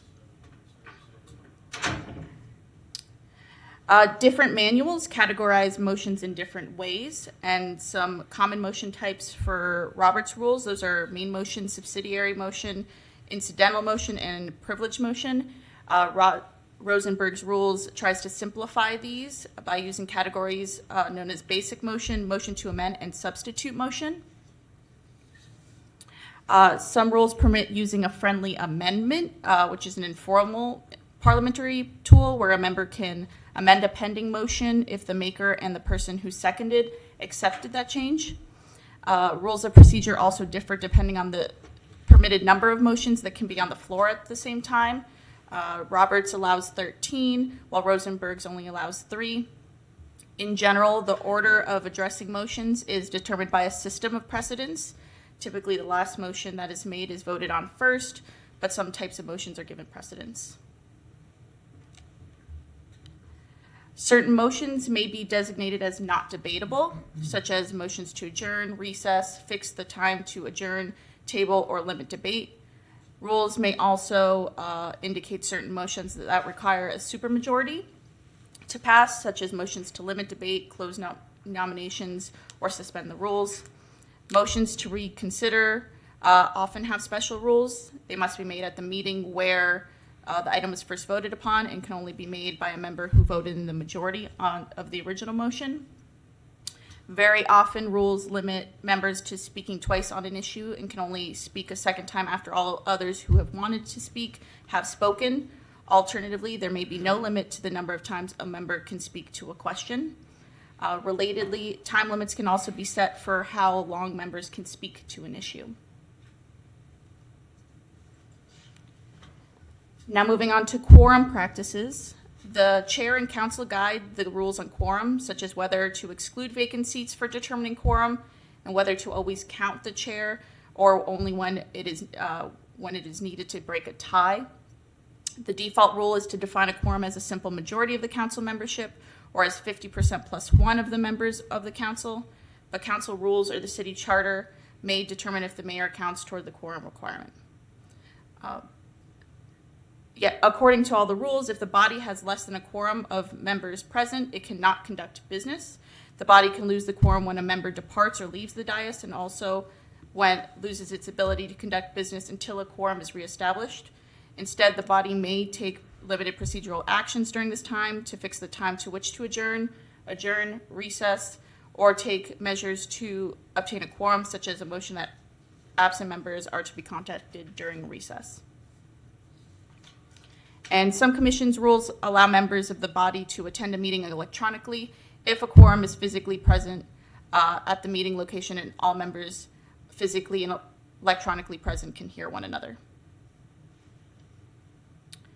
Now, for the city of Gainesville, the current rules of the city commission contain some elements of the typical parliamentary procedure, including quorum, voting requirements, presiding officer duties, and rules of debate. However, they do not explicitly adopt a supplementary parliamentary authority, such as Robert's rules, or include a detailed description of the use and types of motions, except for motions to vote immediately. The rules note that 4 members of the commission constitute a quorum. Meeting may be canceled by the mayor and the clerk if a quorum is not present. As for motions, the presiding officer may move, second, and debate, but must relinquish the chair if moving or seconding. No motion shall be debated or put to a vote unless seconded. Each member desiring to speak shall address the presiding officer, and upon recognition by the presiding officer, shall confine their remarks to the question under debate. They outline rules regarding motion to vote immediately. Motions for reconsideration are permitted after the decision of any question. If approved by a majority, the item is placed on a future agenda, and no member of the commission can reserve the priority to make a motion. Now, there's additional case studies available in the report, but for this presentation, I will focus on 3 here in Florida: Tampa, Tallahassee, and Clearwater. The Council for the City of Tampa has a 10-page document for rules of procedure that adopts Robert's Rules of Orders to supplement the Council's rules. The Council requires a presence of 4 of its 7 members for a quorum. And if there's already a quorum established, a member who is ill and cannot be physically present at the meeting can participate by teleconferencing. The council's rules make limited reference to motions, but they do state that the motions related to an ordinance or resolution failing to receive at least 4 votes in support or opposition are automatically brought before the council at the next regular meeting. Motions to reconsider shall be made only by a member who previously voted on the prevailing side and shall be considered only at that same meeting or at the first subsequent regular meeting. Additionally, council members must be recognized by the chair before introducing a motion or speaking to a subject under discussion. Tampa's council is one that limits members' ability to speak more than twice on a subject, and specifically, a member cannot speak a second time until all others who want to speak have spoken. Moreover, in total, a member's remarks are limited to 5 members for each agenda item. Clearwater City Council has established a similar set of city council rules, which explicitly adopts the most recent edition of Robert's Rules of Order to supplement their own rules. A quorum is established with the presence of 3 of 5 council members. Their rules, however, address motions more thoroughly than the last example. For example, council members may discuss an agenda item before a motion is made, and the discussion ends when a motion to call the question is made. The chair shall not make or second a motion. Motions and amendments can be withdrawn or modified by the maker of the motion any time before the chair states the questions on the motion, after which the council approval is required. The rules outline non-debatable motions. Any member who voted with the prevailing side may move a reconsideration of any action, provided that the motion is made at the same meeting at which the action was taken. Motions to rescind may be made by any member and passed by a majority vote. And like Tampa, members are not entitled to speak a second time until all others who want to speak have spoken. And the last case study covered today, Tallahassee, in comparison, only has a 3-page set of rules, within the city's commission policies that address its rules of order. These policies do not address motions, and overall, the listed parliamentary procedures are very limited. However, the policy explicitly states that the commission adheres to simplified parliamentary procedures to conduct its meetings and is guided by Robert's Rules of Order, newly revised. Moreover, the city's Code of Ordinances specifies that a majority of all members elected to the city's commission constitutes a quorum. If fewer members are present, they may adjourn from day to day and compel the attendance of absent members. There are several potential advantages to adopting procedural rules. Rules of procedure can promote order and efficiency within commission meetings. They can help to ensure that all members of the commission have the opportunity to speak and have their voices heard. And adopting a parliamentary procedural manual provides clear guidance in situations not specifically addressed in local rules. There are also potential disadvantages to adopting simplified procedural rules. Adopting such simplified manuals like Rosenberg's rules may give the chair too much discretion when authority otherwise would be given to the body. There could be greater use of substitute motions, friendly amendments, and unilateral motion withdrawals, which are permitted in some simplified manuals, which could cause confusion and be disruptive. And simplified manuals do not cover all possible motions and situations addressed in a more expansive manual like the full Robert's Rules of Order. On the other side, there are also potential disadvantages to adopting robust procedural rules. Adopting overly formalized procedures can make the discussion and debate process too complicated or rigid, which could cause confusion, be a waste of time, and obscure the issues. Lengthy formalized procedures can also discourage member participation or be weaponized against members who are not as familiar with the procedures. And lastly, having a more formalized parliamentary process can also place additional burdens on the chair and create an administrative burden of appointing a formal parliamentarian. And that's all I have, so I'll now invite Morgan back to wrap up. Thank you. Thanks, Nicole. As always, this is just the remaining steps of the policy process, which consists of timeline development and proposal development within a working group, and then returning to the commission, and then implementation if that's the will of the commission. Excellent. So that's what we have for you today. Happy to answer any questions. Thank you. Mr. Eastman. Thank you.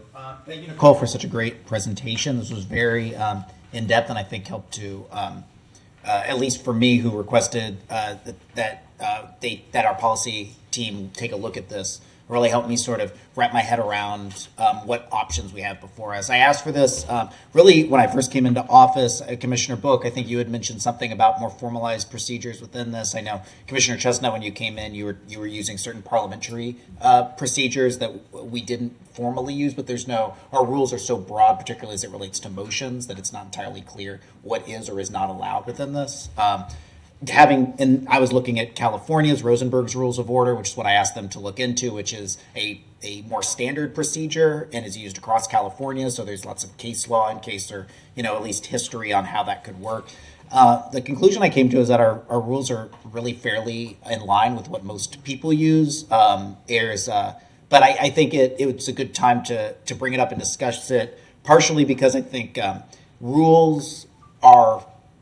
It becomes clear when you have problems with your rules when the commission up here is not getting along, if there's more infighting or factionalism, and that's not really where we are right now. We're getting along well. There's a lot of decorum up here, so I think any changes won't necessarily be viewed within a lens of of something like that. So I think it's a good time to talk about it, but I feel fairly comfortable with where we are. The only thing that I wanted to bring up, which has been a topic of discussion up here, is that, and based on what I believe it was an early motion that you had made, is that substitute motions are common within Robert's Rules of Order. They're called alternate motions within Rosenberg's Rules of Order, but our rules don't really speak to it. They kind of allude to it a little bit when it says that a motion to vote immediately will take precedent over all subsidiary motions, which is the same as a substitute motion. Essentially, the pros and cons, as far as I can tell of this, similar to what we were talking about a couple of meetings ago, is the way we have it now is whoever happens to hit the button first is who gets to make the motion, right? So then you vote that up, you vote that down, and there's kind of a simplificate that's simplified. It makes it so we a lot of times will say, I don't want to move forward with this. I'm going to vote this down, and I'm going to put another motion on the floor. It makes it a little clear what you're voting on. The downside is it gives a lot of authority to whoever. It's kind of a race to the button sometimes for who gets to kind of control what that first motion is. But as I mentioned, so alternatively, another person could hit the button and say, I hear what you're saying. I would like to make a substitute motion that's not necessarily a no vote, but I would like to move forward with these addendums to whatever the original motion is. The downside of that being that it could complicate things. It can make people unsure of what they're voting on. And so I've kind of come to, I could go either way on it. I like what we're currently doing, but I wanted to bring it up because I see the downsides also of, the kind of race to the button as we currently have it now. And so, but everything else I think we're good on. I mean, I like our quorum rules seem right in line with everyone else. I think the chair's role makes a lot of sense. I don't mind giving more flexibility to the mayor than what would be under some of the other ones, just because the mayor is elected by the people and he oversees what this is. Digital voting seems fine. Some other cities don't do that, but I like it. I think it worked very well for one of our fellow colleagues. Was having a newborn, wanted to stay home. I think that was a great outcome for everyone involved. Not having time limits, having on speaking and flexibility. I think all of that is fine, but I did think that it's worth having a discussion on substitute motions, and so that is why I asked them to bring it forward. That's all I have. Thank you, Mr. Mayor. Commissioner. Commissioner Willets. Mr. Mayor, the substitute motion is something I found interesting because to some degree we are, race to the button first, which I think is fine because it allows that it helps with the order, like. We talk, we hear from the public, and that's when, motions start. So I don't like the idea of being able to reserve, but at the same time, I have some interest in the idea of substitute motions because if the motion that goes out first is not really where the majority of the commission probably already is, the ability to then to come in and say, well, how about this, and we're going to vote on it, it does take the steam out of what the original motion was. So I support that idea. I support the idea that we could do that. I think it would allow some order where, because you still have to vote on it, it still has to be a majority, right, to substitute the motion. Or I guess it could be a 2/3. Is that right, Nicole? Were any of those the substitutes required a supermajority? They're all okay. I like the idea of it. I'm open to that idea. The one area that I still have questions about on procedure is how we vote on advisory board appointments, because we had a change, and it's still a little unclear to me whether we actually should have it very well spelled out. Because it's one of the few things where we have really perhaps two or three options, and we started off, at least in this year, where it was make a motion for one, and then we switched to a kind of a voting system. So I'm still very interested in firming that up in our policy so that it's really clear and we're practiced on it. Perhaps not, for me today, but definitely for, the next time when new folks come on, so that we're clear on that. So I'm still interested in clarity on that. And I don't know how, that's probably deep in the weeds on all these other cities, how they do something like that, how they appoint. Well, we had Morgan, we had a discussion about advisory boards and appointments. Did that come up in any of that research about just literally how they vote? Are they voting multiple, or are they making a motion on one person? It didn't. That report was exclusively on the application process and how that went. And Nicole, that was not addressed in most of the commission rules of procedures that she looked at. Would need to double check for a definitive on that, but I think it's not something that was regularly occurring in commission rules of procedures in regards to advisory. It is like one of the few things where we're in this situation. So I'm still interested in firming up that, even if not that it needs to be something new, even if it's what we're doing right now, but just kind of like putting it on paper so that it's clearly so someone can read how the process works, and whether in that process, if nobody gets in that process, is that the same way? If there's no majority, it fails, or if it's 3 to 2 to 2, does the person with 3 or not. That is not exactly clear. I know that's way deep in the weeds, but we had one, and that was the situation. It was 3-2. I think it was 2-1, and we decided that did not. The person who got 3 did not, or maybe 3-2-1-1. Sorry, but we decided that person did not win that appointment, and we went back and we did something slightly different. So I'm still interested in that. I don't know if anyone else is, or maybe it's just way too deep in the weeds. Thank you, Mr. Mayor. Thank you, Commissioner Willetts. Commissioner Chestnut. Thank you, Mr. Mayor, and thank you, Commissioner Eastman, for bringing this forward.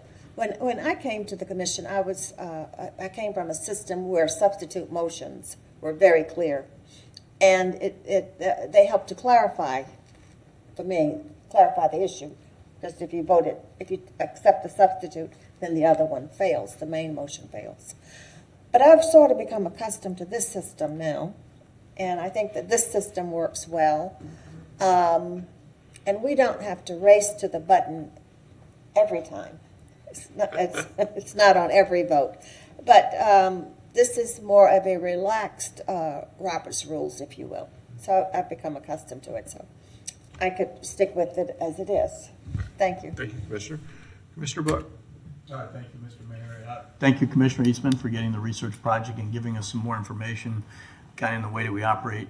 I really think that decorum and civility are the most critical aspects of procedure. It's not what we have in the charter, and it's not what we have in the Robert's rules. It's the manner in which you treat each other that sets the role, or sets a role model. It creates the tone for everything else that we do. So, you know, if we up here are I think Commissioner Eastman, if we're not getting along, agree or disagree, has nothing to do with getting along. But if we're not getting along, if we're insulting, if we are not setting the tone here, then that's where we have issues here. And so, well, I appreciate the project. I feel like the very and the research, the very fact that 3 of us are less than 1 year up here at the dais, and there's 3 more elections to occur next year, probably means we need some continuity at the moment and stability. And while there are always probably some tweaks that can formalize things in a better way, we've just kind of gotten comfortable with what's in existence. And I don't feel strongly one way or the other. I feel the best thing is the manner in which we allow each other to speak, whether we agree or disagree. I certainly don't like the race to the button. I said that a couple weeks ago. I feel that the better thing there is if somebody says, you know, I'll be prepared to make a motion, I know I always honor that. I know I don't have to, but that's more important than what's on paper. I'm going to honor it whether I like it or not, because that allows someone to do that to me. I think that's critical. And I just appreciate the information. So I don't feel strongly one way or the other, but I think that we are in a rhythm of utilizing what we have. We did make a couple of tweaks back in February. They were very minor. For example, a person who needs and it wasn't to Robert's Rules of Orders, it was the manner in which we allow people to engage with us. One was a person who needs a translator gets additional time, and that's fair. That's just. One of the others was we simply simplified that particular sign-in card. We require less information, and it seems trivial, but it's important because then people feel more likely they can engage. Less information is required. And the third thing that we did at the time was that our communications and marketing arm simply started to put out information thanks to the manager at the desk. We changed the nature of the desk from a security position at the front to an engaging, informing, frontline safety type of position. So that's a civilian out there who does a great job getting a person to the right. And those are the pieces that make a difference over time. So these are just more comments than recommendations, but I always really appreciate getting additional information about how others operate. It's helpful for us because we always want to improve. So thank you, Commissioner Eastman. Thank you, Mr. Mayor. Thank you, Commissioner Book. So I feel like we get very close to the idea of an alternate motion already because we're pretty good about being willing to say, would you consider dropping this, this, and this into your motion? And it's pretty common that we do accept those friendly amendments, although they're not technically friendly amendments. We have a common practice of that. We have a good collegiality for being willing to do that, and that goes back years on this commission. I mean, I think even when folks did not come at things from the same direction, we've been able to maintain that collegiality consistently. So I appreciate, it's always interesting to review this sort of thing.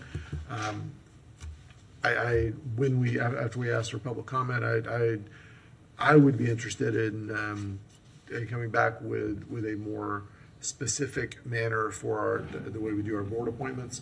We have 29, Yes. 28, 29 different boards.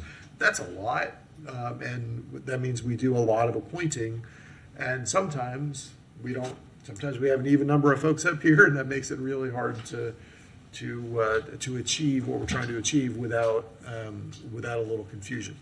That happen every time, but I would be very willing to have a motion to come back with a specific process for that we could then include in the resolution for motions.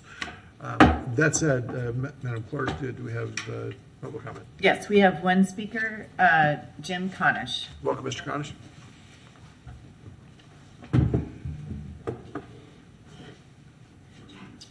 Mr. Mayor, Jim Conish.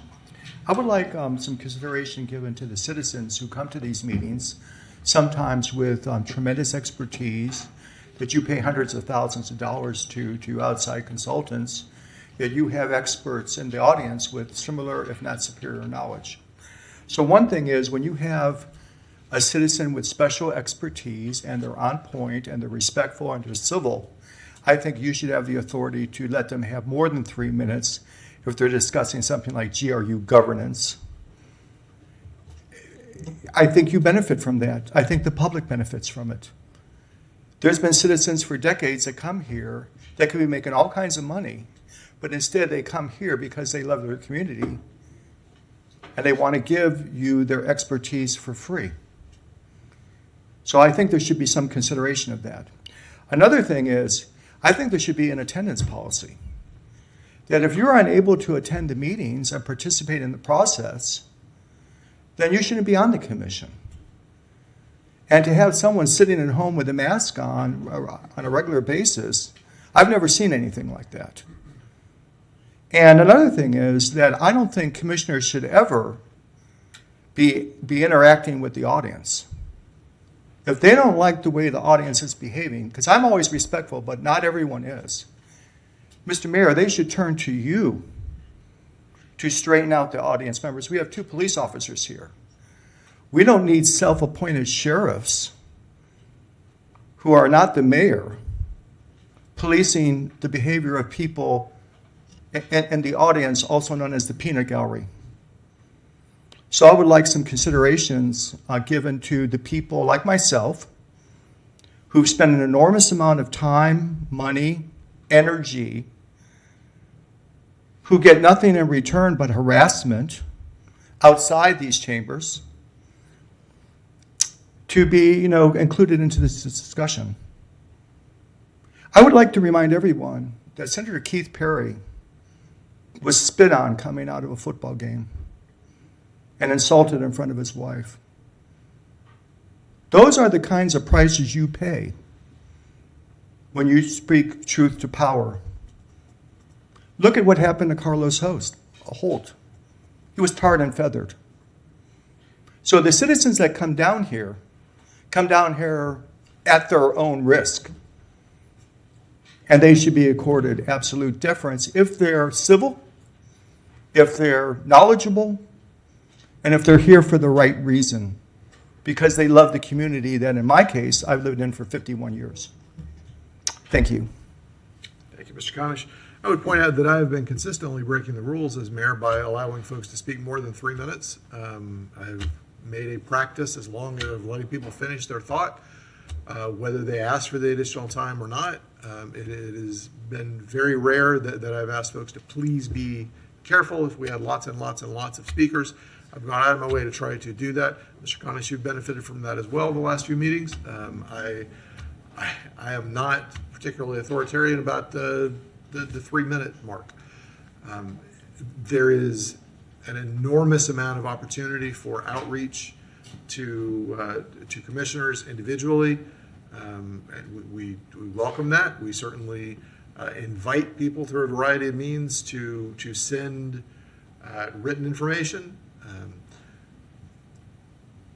We are running a business meeting, and when someone comes out of the audience with 10 minutes of information, we don't know what that's going to be. So I would continue to encourage people to reach out to us individually, to call, to write, to post in the public space, as folks do. Lots and lots of different ways to approach the commission. But yes, I will continue to try to offer, unless we are in a tremendous time crunch, more than 3 minutes for folks to speak. I'm sorry that someone treated any other elected officials or any members of the public poorly. That should never be anyone's practice. But yes, I've absolutely been in positions where I did not feel real comfortable. And that has been true of many folks in elected office, both here and other places, and of some citizens as well.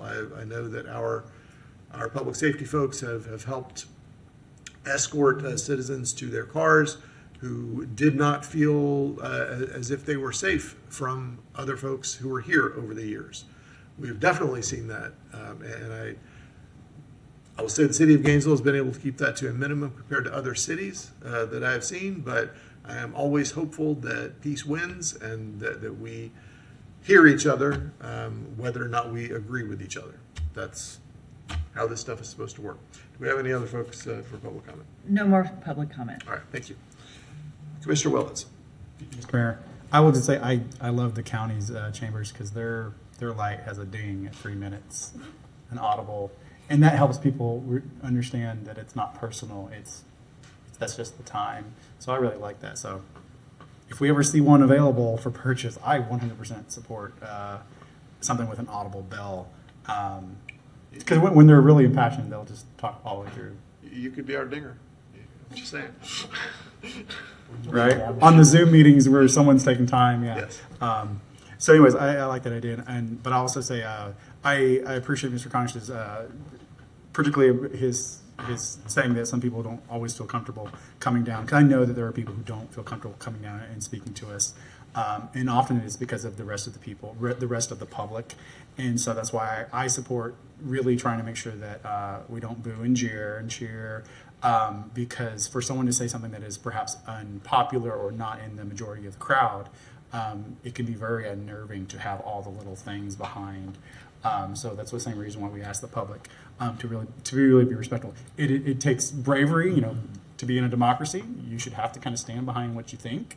But that's, so we definitely stand behind what we think. But for the public, there shouldn't be nearly that level of pressure to be jeered. And so I hope we can continue to control that. And I will say about just another decorum thing I want to mention now that it bothers me. We have at least one member of the public who continuously gives jazz hands when she agrees with something, and it is very distracting to me. And it's something I frankly would like it stopped because it is jazz hands or jazz fingers, is that what it's called? I didn't know what jazz fingers or jazz hands, and it distracts me when I'm trying to focus on somebody else, another member of the public. So that's just a little comment. We don't allow signs. People come in shirts and stickers, and that kind of is a clear. But we don't allow people with signs, and the waving of hands is just as distracting in my mind. Thank you, Mr. Mayor. Thank you, Commissioner. And I also want to say that I am fully aware that I've been on that side of the lectern. I think most of us have, and I know that it takes it takes some nerve to stand up and do it. It's not easy. A whole lot of I watched a fair number of people over the years come into this chamber and with the full intent of speaking, and when it comes time, they just can't quite work up the nerve to do it. It's hard. It is not easy. We think it's easy because we're just regular folks and we're the same people you talk to in the grocery store line. But it's hard when you stand behind the lectern to approach the seat of power such as it is. So I absolutely want to put that on record that is, I recognize that it is not the easiest thing in the world. Commissioner Book.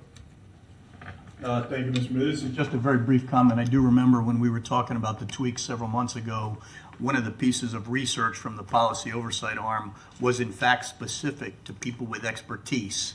and speaking. And we found then amongst the cities, and as Spicer, you can correct me, was that there really was not consensus amongst the other municipalities that we checked with also, that some provided additional information, some provided the ability to engage in different ways, like you spoke about, Mr. Mayor, whether it's an email or a call or sending in information in live form.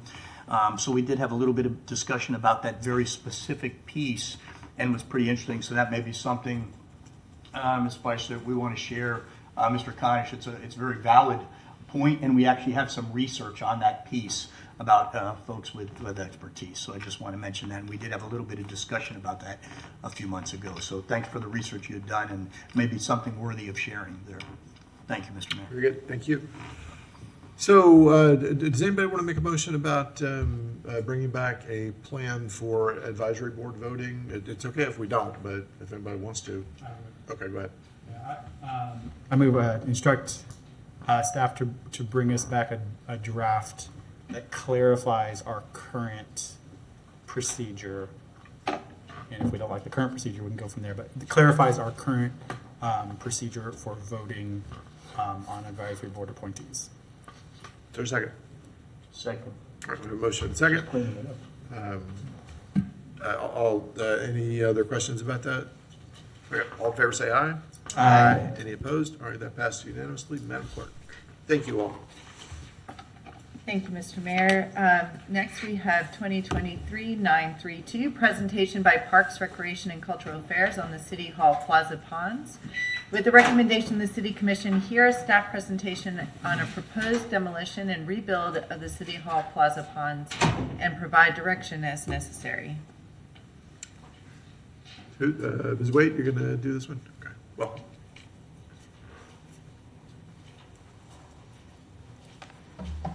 Good afternoon, Mayor, Commissioners. I appreciate you having me, Betsy Waite, Director of Wild Spaces Public Places, and my counterpart, John Weber, Park Operations Manager, here to present to you today. Okay, so this afternoon we're going to briefly discuss some of the history and as well as the current conditions for the City Hall Plaza ponds. We will also provide you with a proposed plan of how to repurpose the space and discuss potential next steps.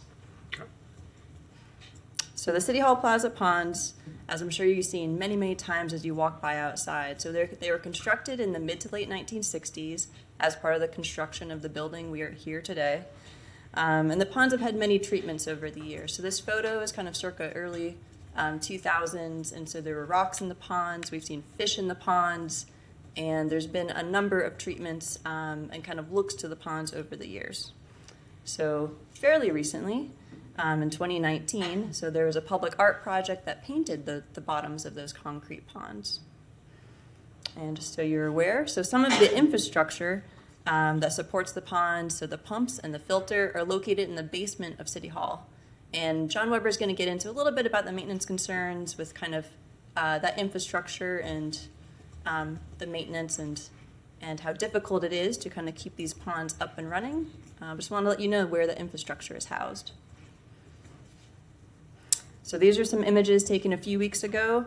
So this is the area surrounding the ponds. So you've noticed that there are some tree wells within the plaza.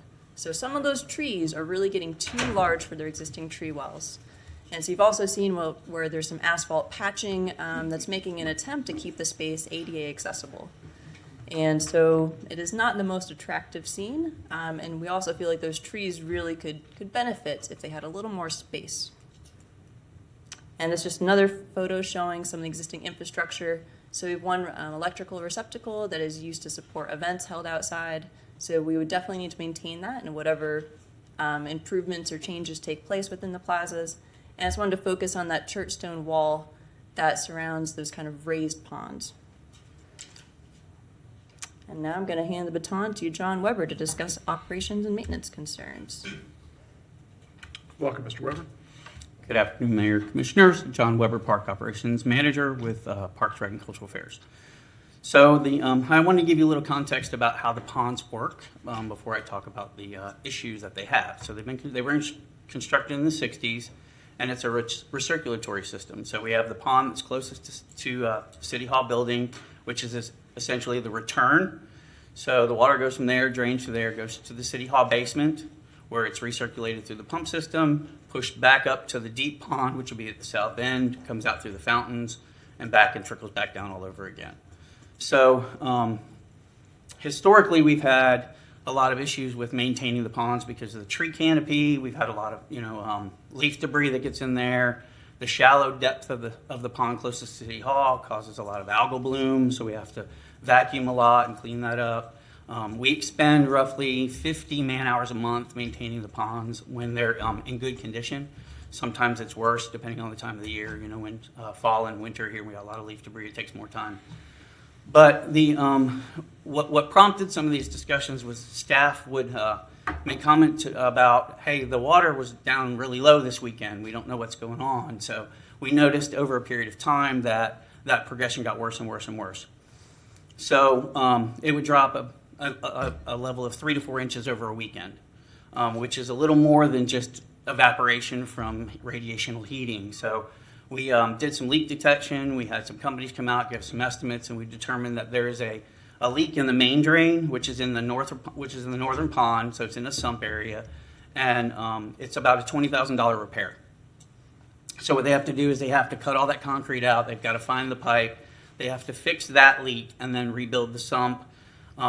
Also involved with that is resealing surface cracking within the basins themselves, which involves a special paint that you have to put on there, which is a rubberized paint that expands and contracts so that we can manage the surface of the pond.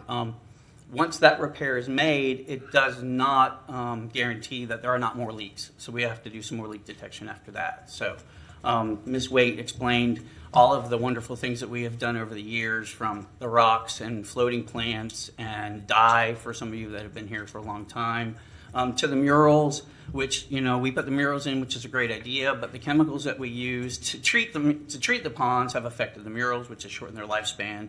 So from a sustainability perspective, I think we're kind of at the end of our lifespan with the ponds, and that's the purpose of the recommendation. Okay. Thank you.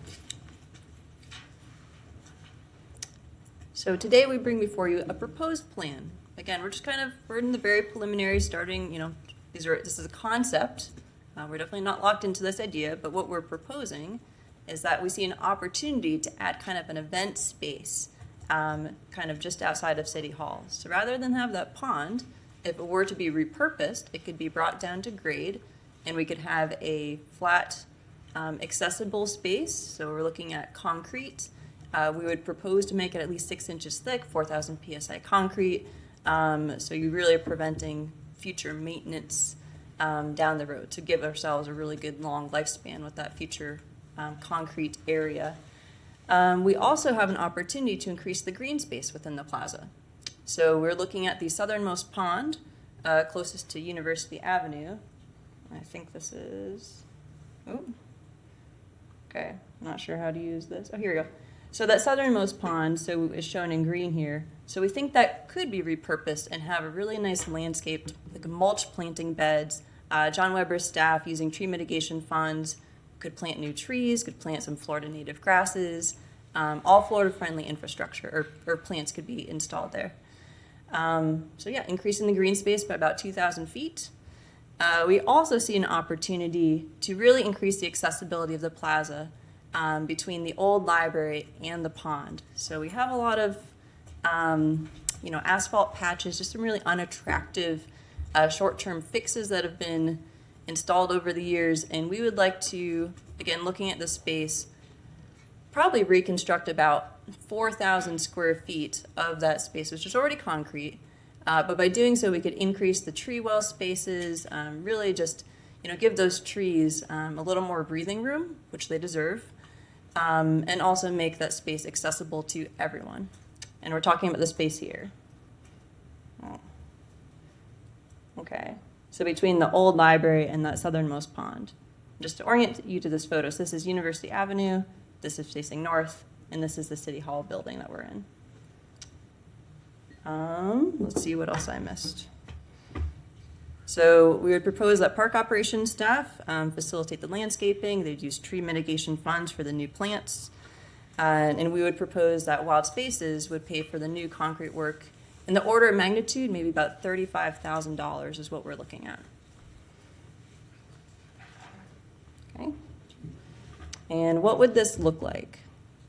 So we're not going to look exactly like Boston City Hall, but it does seem like looking at a lot of other city halls across the country, they have a lot of usable space just outside the doors of City Hall. So this could be used for, your media events, if there's protest or there's speaking, maybe some type of art event like the Downtown Art Festival. So we think this could be a really usable area. Depending upon the recommendation that we received today, we could proceed, I think, fairly quickly. It's a fairly simplistic project, and some of the work would be facilitated in-house, so we could get a jump on procurement within the next couple months, and then we could have construction taking place maybe this winter or early next year. And That is very optimistic. yes. All right. And John and I are available for any questions. Very good, thank you. Commissioner Chestnut. Thank you, Mr. Mayor. How much are you looking to tap into the tree mitigation fund for? Mr. Mayor, the expected planting costs are going to be somewhere around $2,500 to $3,000. Oh, okay. Okay. Well, I would be very interested in having some type of seating around I guess, the fieldstone that's there, right around the pond area there. Because people have to climb up those bricks to sit on the ledge when there's something held at City Hall, some speech or whatever is held outside. There's nowhere really for citizens to sit. So I think are you looking at leveling all of that? Yes. Yes, Yeah. ma'am, and Mr. Mayor. We were, with the intent of having it be as accessible as possible, we would propose to remove those raised church walls, which we do have a plan to repurpose. It's actually a couple of the city's parks that have creeks. We have some bank stabilization where that church stone could be put to good use. And the concrete would also be recycled. So we're keeping those materials out of the waste stream. But we would propose to remove that wall, that boundary for accessibility, and have it all be flat. And be more pedestrian friendly. Yes, ma'am. Okay, thank you. Thank you, Commissioner. Commissioner Saka. Thank you, Mr. Mayor. And I appreciate staff bringing this forward and working on it. I know the mayor and I have both tripped outside, courtesy of some roots and raised pavement pieces, so we're fairly coordinated. I can't imagine someone who's less so. So I'm glad that we are fixing up some stuff. It is a shame to hear about the fountain. Oh my gosh, the pool. That's the word. To hear about the pool and that, we have this lake has that, a little off to the side, has that caused damage to the rest of the property? That's why they're empty, because that could potentially be a problem. If the leak gets worse, it could create a cavern underneath the sidewalks, and we could have a cave-in and a collapse, which is why they're empty. That's good to know, because I know some folks were very adamant that we not do this and refill the pool. Did not know that. Did not know that when I asked the question, but that's good to know. So really, the pool is not going to be able to happen again. That's just, unless we spend a ton of money to fix. We do have the ability to repair it, but how extensive those repairs come, we don't know, because it's going to have to be a phased approach. We have to fix one problem to determine whether we have another problem, and it could snowball. Got it. So not cheap, even just to figure it out. Okay. It's a shame, but I'm happy to hear that we'll be recycling some materials. I like more green space. I think one of the prettier parts of living in Gainesville is seeing all the crepe myrtle in bloom at the same time. Please get crepe myrtles that are the same color. Just as a personal ask. I hate seeing like 20 that are lavender and one that's a different color. That's just me. If you can guarantee that. Listen, it's important to me. And we're here to be able to ask things. But no, I think it would be a lovely gathering space, and I'll agree with Commissioner Chestnut that when we do have events, people kind of sit up on the stone. I've seen small children try to scale it, and all I hear in my head is, oh, the city attorney's not going to like that. And it just takes one misstep for a small child to kind of tumble off, and those things are not soft or polished. So I think it's a good use of the space. It is a change that we have been prompted to make, but the change we're making is a positive one, I believe. Yeah, I think it'll be great. I will not hold you to the timeline. I will be pleasantly surprised if we hit the timeline. If we are using the same people from Forest Park, then maybe we'll hit the timeline. They seem to have gotten it done on time. But otherwise, I'm in support of doing this because it seems just the logical step we need at this point. Thank you, Mr. Mayor. Thank you, Commissioner Sucker. Commissioner Book. I'm going to share this in a minute. Mayor, so conceptually, the plans are good. I would just ask that regardless how you move forward, Ms. Manager and Ms. Waite, let's get feedback if you haven't already done so from the Tree Advisory Board. Let's tell them, and that may have already been done, but I think that's a critical engagement piece. And I would say the same thing, get feedback from city staff who are in this building and in our building right next to us, because those are the people who are going to see it most of the time and use it all of the time. So I think that's important that we engage also internally our city staff of what they think, what their views and opinions might be related to that. And then the last thing, as you, if you do move forward with seating, just make sure that we've gotten some SEPTED experts weighing in on what and how that seating would be most appropriate. They may come from codes or public safety. I'm not sure where those experts lie within the city, but we do have some, so we would want to use that as part of your planning. Those would be my comments. Thank you, Mr. Mayor. Thank you, Commissioner Book. Commissioner Willetts. Thank you, Mr. Mayor.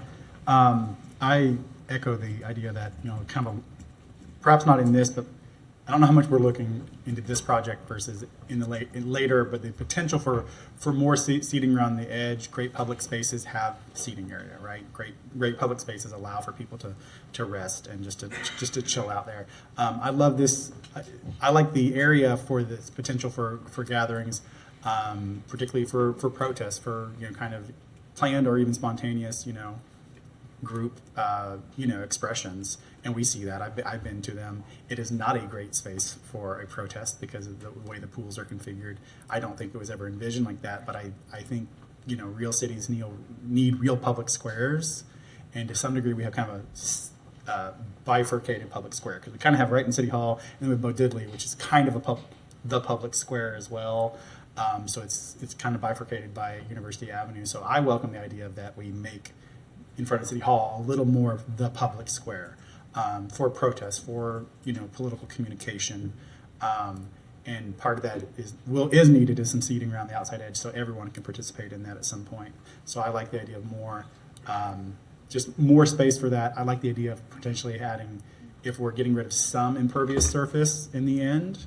I think that's a little green space. The whole thing doesn't have to be a lawn, but if we add a little bit, so I think I feel comfortable as well with using tree mitigation funds if we're really going to be increasing tree canopy. Right tree, right place. This is that opportunity. Not a huge property bit, so I like that. So I look forward to this getting fleshed out. I will say about seating. I tend to be of the mindset that we should not have seating that means that people can't recline and take a nap on that seating. So that's just my personal opinion. We'll see as we go along. I think people should be able to take a nap on seating. You should be able to lay down with your book if you want, and read your book while reclined. So that's my personal opinion, because if we're talking about something literally on City Hall property. So that's just my personal opinion. Thank you, Mr. Mayor. Thank you, Commissioner Willetts. Commissioner Eastman. Yeah, thank you. I like the plan. Mostly I like the, I don't know, there is a kind of a traditional look to a city hall. Usually you walk up and it's sort of, I forget the term, but it's the same on both sides. You might have a central statue that's there, and it's kind of a very traditional, it's a traditional thing when you walk up to most cities, that you would have kind of a less green space, but more like a plaza, like a pedestrian plaza area. And I think it's nice. It always feels very constrained whenever you're walking through there. And it's kind of this weird, when you're walking up to ours, where it's this kind of wonky, you walk around the fountain area. And it doesn't really get used very much. I think it's neat, and I like the idea of seating. I would like for our city, I want us to think of this more as what is this going to look like as you walk up to our city hall and the way that people are coming onto it, as well as usable space. I'd love to have our city architect kind of take a look at what they think would make sense with this. and then as well as try to think through, this is going to be our city hall, right? Our city hall is already kind of distinctive compared to a lot of city halls. We don't have a classical architecture. We have it's very late 60s look to it. But is there ways that we can make our city hall a little more like both traditional while still being distinctively Gainesville, setting up, I don't know, someone mentioned to me recently having like those little, where the water is coming up, so the water fountains that kind of shoot out of the ground. You might see it, I think I saw them up in Vancouver recently. Or like having a place where you might be able to put murals up over time, like where there might be a place in the ground where you could open it up and, I don't know. I'm not an architect, but but just ways, how do we make this, walk up and you feel like you're at a city hall while at the same time it's, kind of keeps the kind of look and feel and kind of traditional eccentricities of Gainesville in there. How do we integrate those things in? And so I'd love to, I don't know, maybe I understand this could be a multi-year process. Maybe now we just kind of get rid of that and we see how we upgrade it over the years. But I'd like for us to kind of keep that in mind. But I think overall it's a step in the right direction. I think it'll honestly open it up a little bit more and make it make us feel better about when we walk into our city hall, when people walk up to our city hall. So that's all I have to say. Thank you, Mr. Mayor. Thank you, Commissioner Eastman. Commissioner Duncan Walker. Thank you, Mr. Mayor. Thank you, staff. I'm excited about this. It's interesting. Sometimes when I have Ubered in, I have had people that say, okay, now where's City Hall? And it's shocking to me because I'm like, what do you mean? City Hall.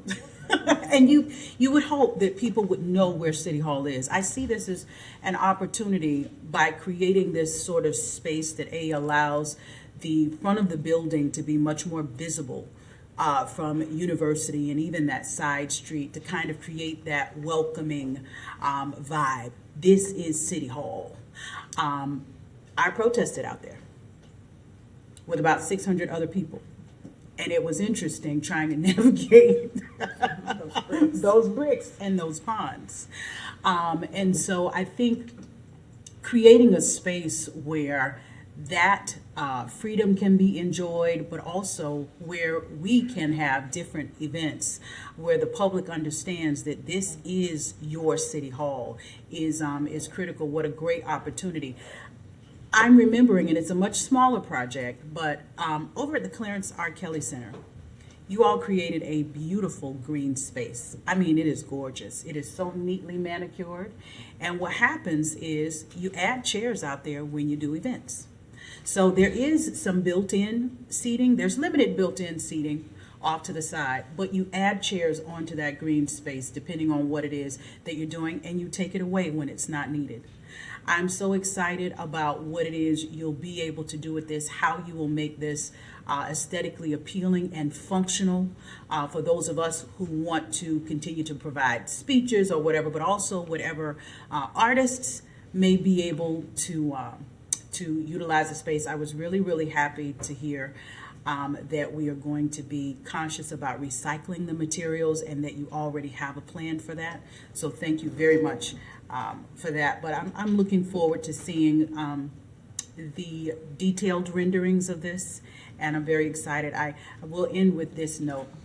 One of the highlights of my life when I was a little girl was coming to the library that, is now where the Office of Equity and Inclusion is.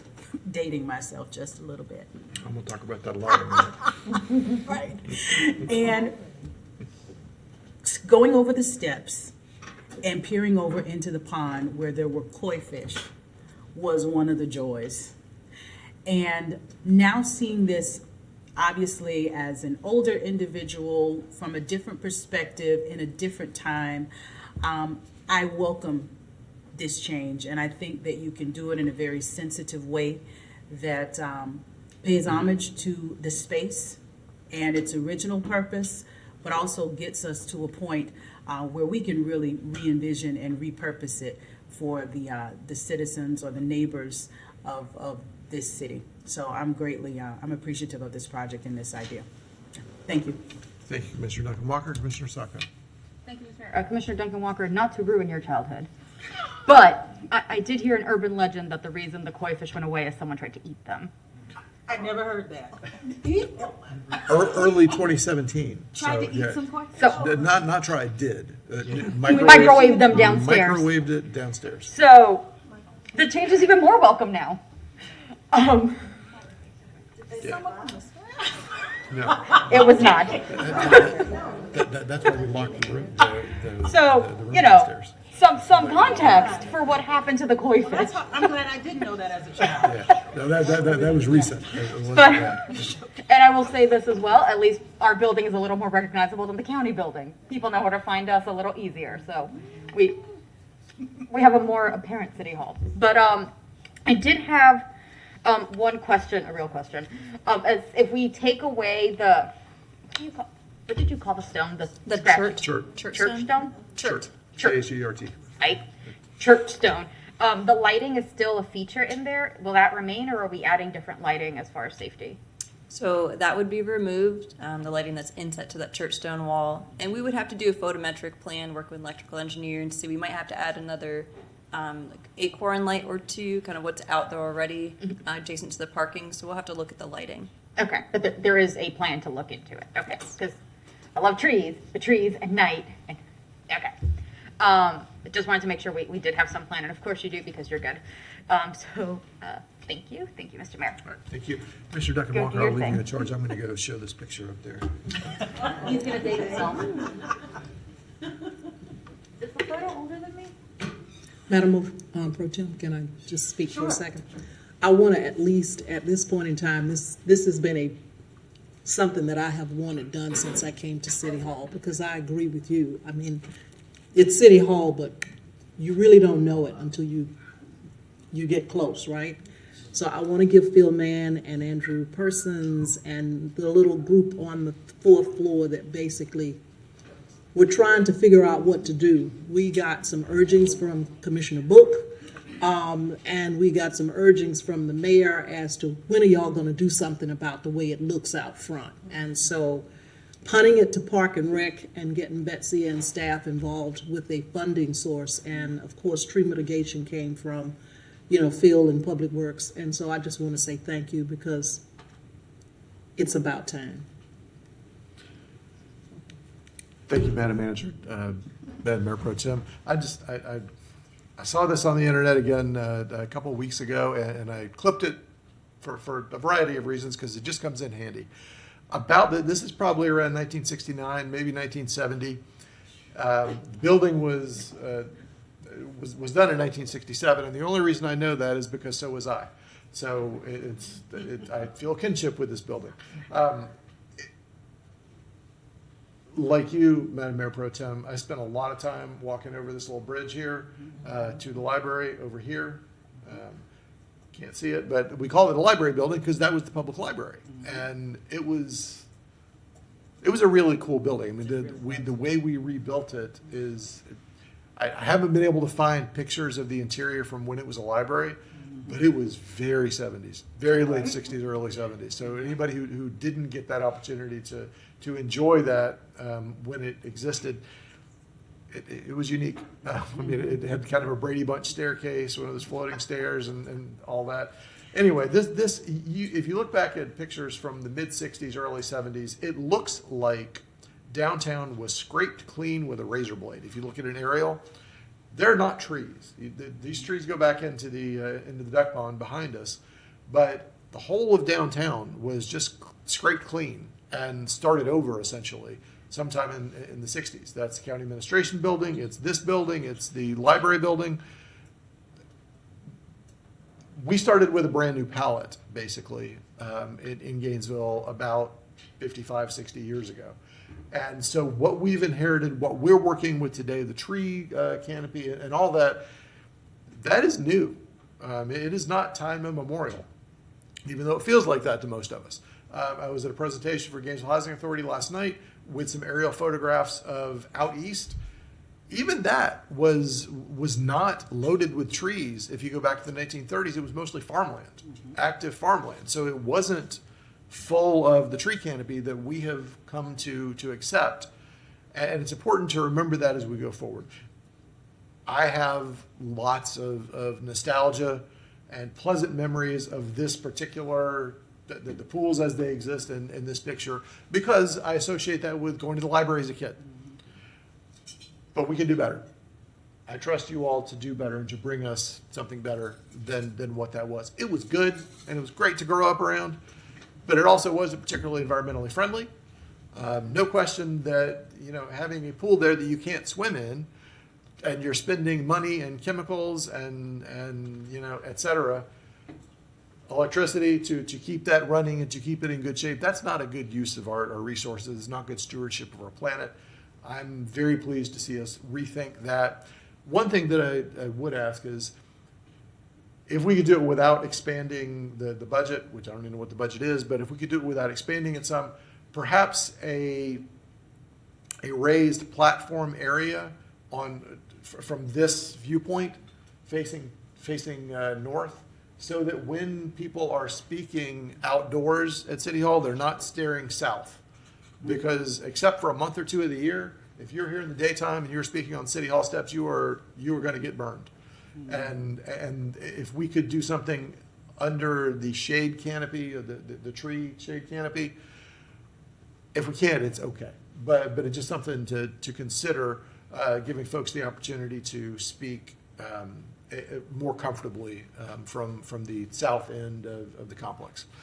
I'll come back up now. Thank you. Thank you, Mr. Mayor.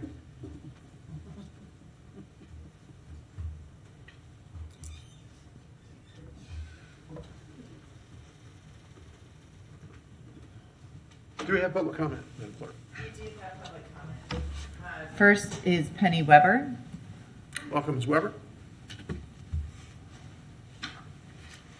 I hate to follow you on this, Mayor. Your reaction as a group of looking at Old City Hall is my reaction, and a lot of people in the community, of looking at Morningside Nature Center and even Sweetwater in a sense. So let me tell you where I'm going with some of this. It's great to redo this. I don't like the idea of using wild spaces, public places funds, or tree mitigation. Seems to me like tree mitigation ought to be to buy land with trees on it, that you're buffering things.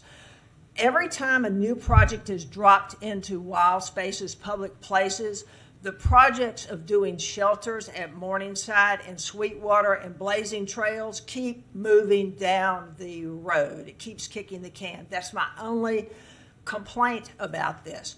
We are on cue, I say Friends of Nature Parks and the Nature Operations Team, to bring 800 students out to Morningside this year. I can't believe all of a sudden we talked to the right people. So, Commissioner Desmond Walker, there were 50 families, 50 kids that will tell their family about being at Morningside today because it didn't rain and they finished the program. Same thing with Tuesday. We have finally made contact with Lake Forest Elementary, has booked programs. Stephen Foster is in the middle of booking programs. In fact, Lake Forest wants to bring everybody on. We don't have that much money. Idlewild is coming. So all of a sudden, we got something right. So the kids are coming from all of your districts, but they're going to your district to see Morningside and to see Sweetwater and to spend 2.5 to 3 hours there, third graders and fourth graders, to not be afraid of the environment. All right, here's my hang up. Here's the letter that went out to the teacher 2 days ago. This is from Nature Operations staff. It looks like there are going to be scattered thunderstorms during the program time on Tuesday, September 26th, and even a higher probability of thunderstorms on Thursday, September 28th. Our field trip is an all-outdoor field trip with no indoor alternative, so I wanted to make sure we are all on the same page. Given Florida's ever-changing weather, we'll keep an eye on things, and I will call you tomorrow to know if there's a change. As much trouble it is for a teacher and a school and parents to get permission slips, they had to make lunches because they eat out there. If we lose one or two of these programs this year, I'm afraid it's going to kill what we've been doing. So if you move this in, could you get us from the back of the bus and move us up a little farther to get some type of shelter so 50 kids Because these schools I mentioned, they're coming January, February, March, which can be great, or it can be misty. So whatever you all can be done to take the burden off of these guys and maybe get some of these done a little bit sooner, trails blazed over in Split Rock, that would just go a long way. So that's all. Thank you very much. Thank you. All right. Thanks. Jim Conish? Mr. Conish? Mr. Mayor, Jim Conish, since you're doing the sponsorships now and you're going to have your buildings looking at like your buses, I'd like to reach out to Keith Perry and have in big block letters, Keith Perry Roofing on the front of City Hall with the word proven, because I want him there before Morgan and Morgan get in. And that would mean a lot to me. I've lived 6 blocks from this building since 1975, and I'm sorry to say that what is going on in this space is disappointing. I want to point out that you have a beautiful park called Lynch Park that you have fenced off, and that you don't allow anyone into the park for very sound reasons. And the so-called patrons that are currently utilizing this space, it's not ideal, sir.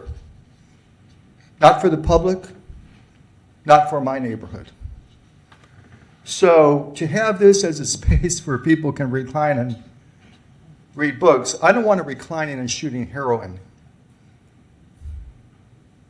Sir, that when I go by this space on the way downtown on my bicycle, it's sad. I'm sorry that people are in the street. I really am. I'm sorry that people are homeless. But what has happened with casualty insurance, with taxes, with GRU bills, and with interest rates, has forced me to charge a lot more money than I really want to. So if you're going to create a haven for people that are in despair, it's going to be a bad thing. That as you create landscapes that cannot be policed, nobody wants to work in your police department or the sheriff's police department. And we end up with not only lawlessness at Grace Marketplace, we end up with lawlessness from one end of town to the other, where we're not safe, where you're not safe, where your children aren't safe. So you better look at the reality of what goes on here at night, early in the morning. People shouldn't be feeding other people in this space, in my opinion. There's plenty of places to do that. Thank you. Thank you, Mr. Conish. No more public comment. Okay. All right, Commissioner Book. Thank you, Mr. Mayor. So Ms. Weber brought up some excellent things, which we'll probably be readdressing as potentially some funds come free in wild spaces, public places, based on some other decisions we've made recently, which probably won't be kicking it down very long. So I just mentioned that, especially given that we had some fairly good discussion related to Thelma Bolton, and I'm just hopeful that we may end up with, in fact, some abilities to do some additional projects coming out of that. Now, specific to this particular project, I believe we need a motion, and I have the motion, and this is what I have. So for 2023-932, I direct staff to bring back plans redesigning the space in front of City Hall following the further engagement. Not part of the motion, but I think what we have heard is things like, obviously, it deals with the ponds and the infrastructure. The Mayor Pro Tem talked a lot about identification of City Hall as City Hall. So that's wayfinding, and that's not very costly, but it does boost the profile of City Hall and understanding where it's at. So I would hope it would include that. It clearly has to have an element of safety, and that's dealing with our public safety to determine whatever that looks like for space. And it can have absolutely no coy whatsoever, but that's not in the motion. The motion is 2023-932, direct staff to bring back plans, redesigning the space in front of City Hall, following some of the comments that you've heard here in that engagement. Thank you, Commissioner Brooks. We have a motion and a second. I would say, specifically to your comments, Ms. Weber, yes, we do want to get other things done as well. I'm not hopeful that there'll be a lot of money freed up. We can do other things than we talked about before at Thelma Bolton, but it's going to end up costing us a bunch of money one way or another. I do want us to also be mindful, and I'll pause for a second. Say, Ms. Weber, when I was a kid, when I wasn't at the library, I was at Morningside. So I have tremendous affinity for that as well, and I do want us to improve those spaces as we go. I know we can't do everything, but we should have conversations about the ability to improve the spaces that we are responsible for. That said, this costs us money all the time. What we have out front right now is a potential problem. We have spent money on it every few years over the years to reinvent the space, and I think this is I think we've been putting off an inevitable better use of the space in front of City Hall, and I'm glad that we're at a point to do that. I would remind everyone that the building that we are in, as well as the building next door, is eventually going to cost us some money. It is fine to Band-Aid things, but this is a 55-year-old building that we have treated as if it were brand new consistently, and that we don't have to do maintenance on it, and we do. So in the late 80s, it was significantly restructured. Commission Auditorium used to be upstairs on the fourth floor. There was an atrium that went up to the top of the third floor when you walked in. Felt like a bigger, more welcoming space as you came in. So it has been rehabbed in the past.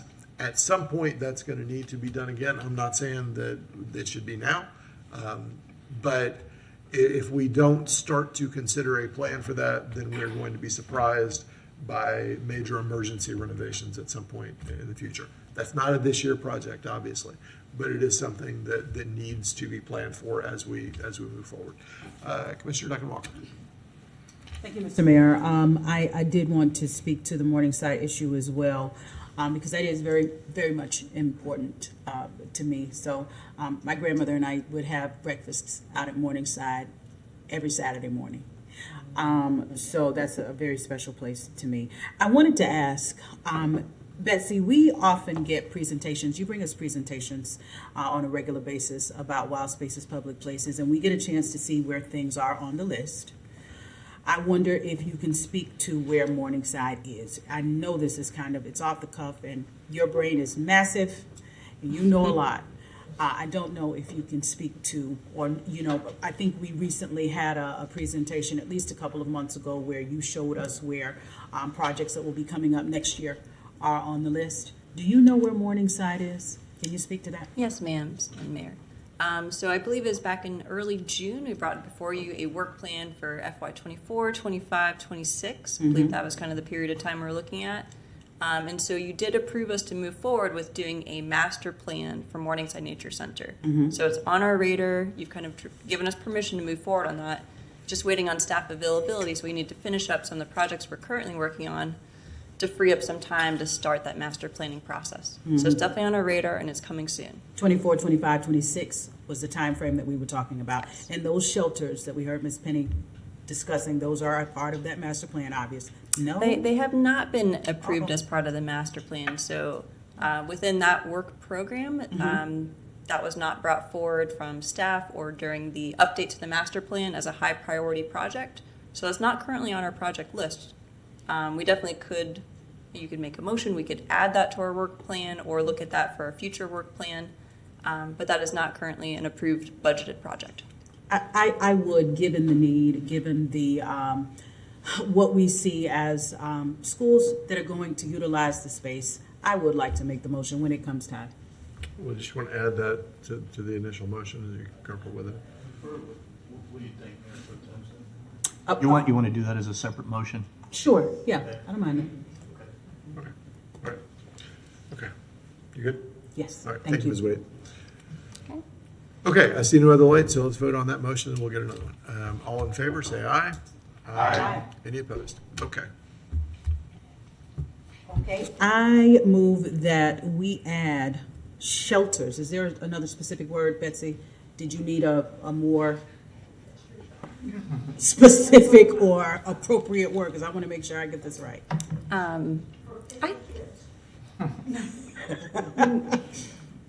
I think shelters is appropriate, Is that at this appropriate? point in time, and we can look into the details of, Okay. of what that actually means. Great, you can speak with staff and Yep.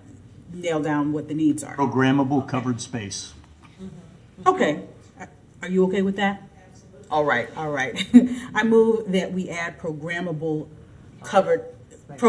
space to the project list. For public space? Covered space? Yes, ma'am, thank you. Programmable covered space to the project list for wild spaces, public places. Second. We have a motion and a second. I see no further lights on that. Commissioner Eastman?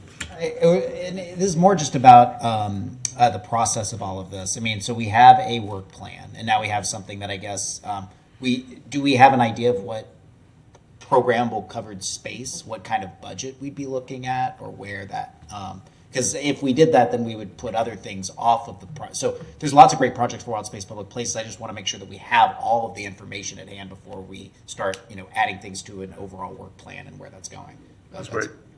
Mayor, Commissioner, I would really have to take a deep dive and learn more about what this means. So Sweetwater Wetlands Park, as a stormwater park, I mean, we're looking at a modification to an environmental resource permit to add any additional structures at the facility. I mean, there'd be many layers we'd have to kind of dive into to even get permission to build something there. Yeah. So I can't tell you right now. But you're going to bring something back to us. The motion, as I heard it, was that this would be added to our work plan. I am perfectly comfortable saying, bring us something back. I think indoor environmental space is worthwhile, and it's something that we should definitely look at, but I don't know. I mean, it seems to me like there's a distinction between directing you all to put it into a work plan and saying, do research on this and come back to us maybe at a future GPC meeting and to have that conversation. So I don't feel comfortable voting on saying just add it to the overall work plan without having a budget or anything else like that. But I'm happy to continue to look into this because I think it's a good idea and something worth exploring more. So that's all I have, Mr. Mayor. Okay. Thank you, Commissioner Willetts. Thank you, Mr. Mayor. I had similar concerns just about where it fits in. Like, when we're talking about the work plan, that's really, where we're headed. And just because for Morningside, perhaps it's easier than at Sweetwater.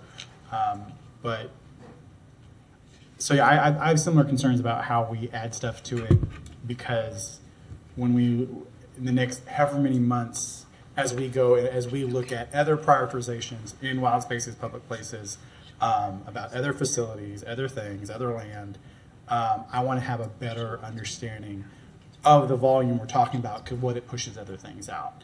And so because our work, as I understand it, what we went through, that work plan it really is the plan.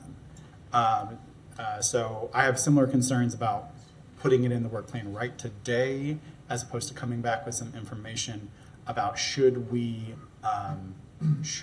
amend our work plan around perhaps Morningside to include blank. So I have a similar concern, and I think I'm with Commissioner Eastman at this point that I want to know how it fits in. I just want to know really how it fits in before we add it to the work plan. Thank you, Mr. Mayor. Thank you. Commissioner Duncan Walker. Thank you very much. Colleagues, I can understand your concerns. I understand that. But I'll tell you what's a bigger concern for me is why this wouldn't have been in the original plan in the first place, to be honest. So that's a question. What happened there? Betsy, are you able to speak to that? Why? Because the idea that there would be no covered structures currently there and that would not have been a consideration is something that I'm just curious about. Are you able to speak to that? Yes, ma'am, Mayor. So there is a covered structure right as you enter Sweetwater Wetlands Park, which I'm sure you're familiar with, right next to the bathrooms. Morningside. Just talking about You said Sweetwater. I believe Penny's asking for a covered structure at Sweetwater Wetlands And Park. Morningside. Okay. Oh. Okay. Okay. Okay. Okay. I was Okay. thinking, that's fine. So maybe I'm not aware of what we're even asking. So. I want to understand did I just hear that we had not included covered structures in the master plan for Morningside? That they weren't included? Expanding those, because Ms. Penny, did I hear you saying that the kids are out there standing in inclement weather? If it rains, Okay. it's misty, the old buildings at Morningside, there's not a lot of space for them to get in. There's even less space at Sweetwater Wetland. Mhm. There's pretty close to none. So it's an issue, and it doesn't have to Okay. be air conditioned. We're going to maintain some I don't want to order. I break appreciate protocol. that, but Yeah, thank you. I just needed some clarity there. So it sounded like there's a concern to have expanded space. So I don't know whether that was somehow missed in an interview process with staff or, a research process about what the needs were, but it's coming up now. So that's really my concern, how we're here today and we're hearing that, these are the needs. Because I'm not the person that wants to be trying to craft this at the dais, but I also do want to make sure that we're able to address the need. I'm perfectly fine with having staff bring back something. I don't have to do this today, to be honest, but I do want it addressed. I think it is something that's important. I think that we have a valuable, viable asset in both of those parks, and that we have young people who are making use of those programs, and we need to make sure that we're keeping them safe and sheltered when they're doing that. So I would be perfectly fine with staff bringing us back some information, some further research as to how we might be able to accomplish that, what that might look like financially and time-wise. I'm fine with that. So is that the motion now? That'll be the motion. Okay, all right, good with that. Mhm. Okay, thank you. All right, Commissioner Chestnut.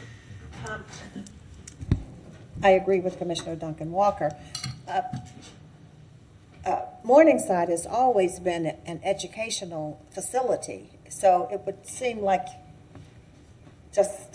that you would just do that out of hat, because it is an educational facility used by the school system. And so I'm surprised it's not included, or that it wasn't included.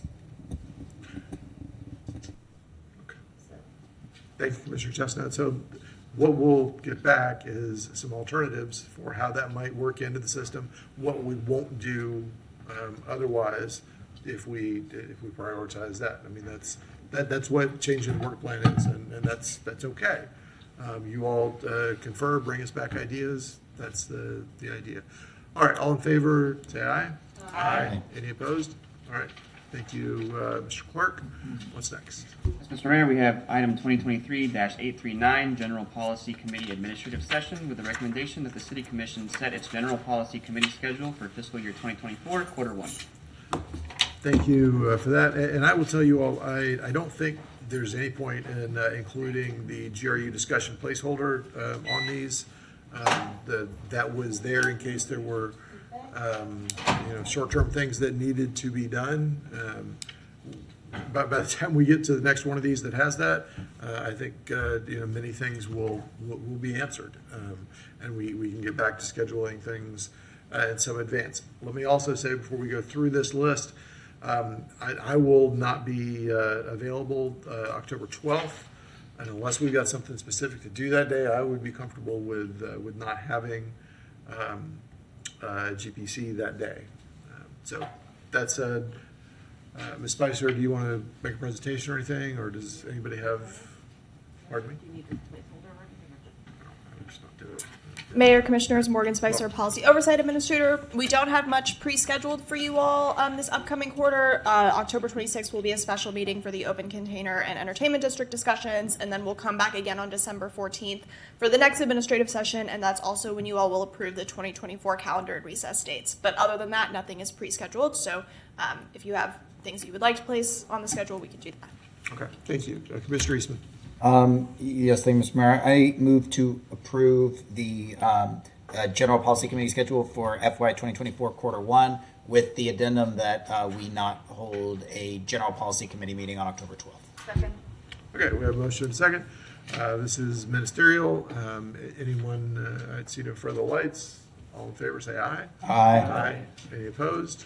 All right, Mr. Clerk, let's move on to the next item. Yes, Mr. Mayor, we have item 2023-701, the utility discussion item, with the recommendation that the City Commission discuss necessary and relevant utility issues.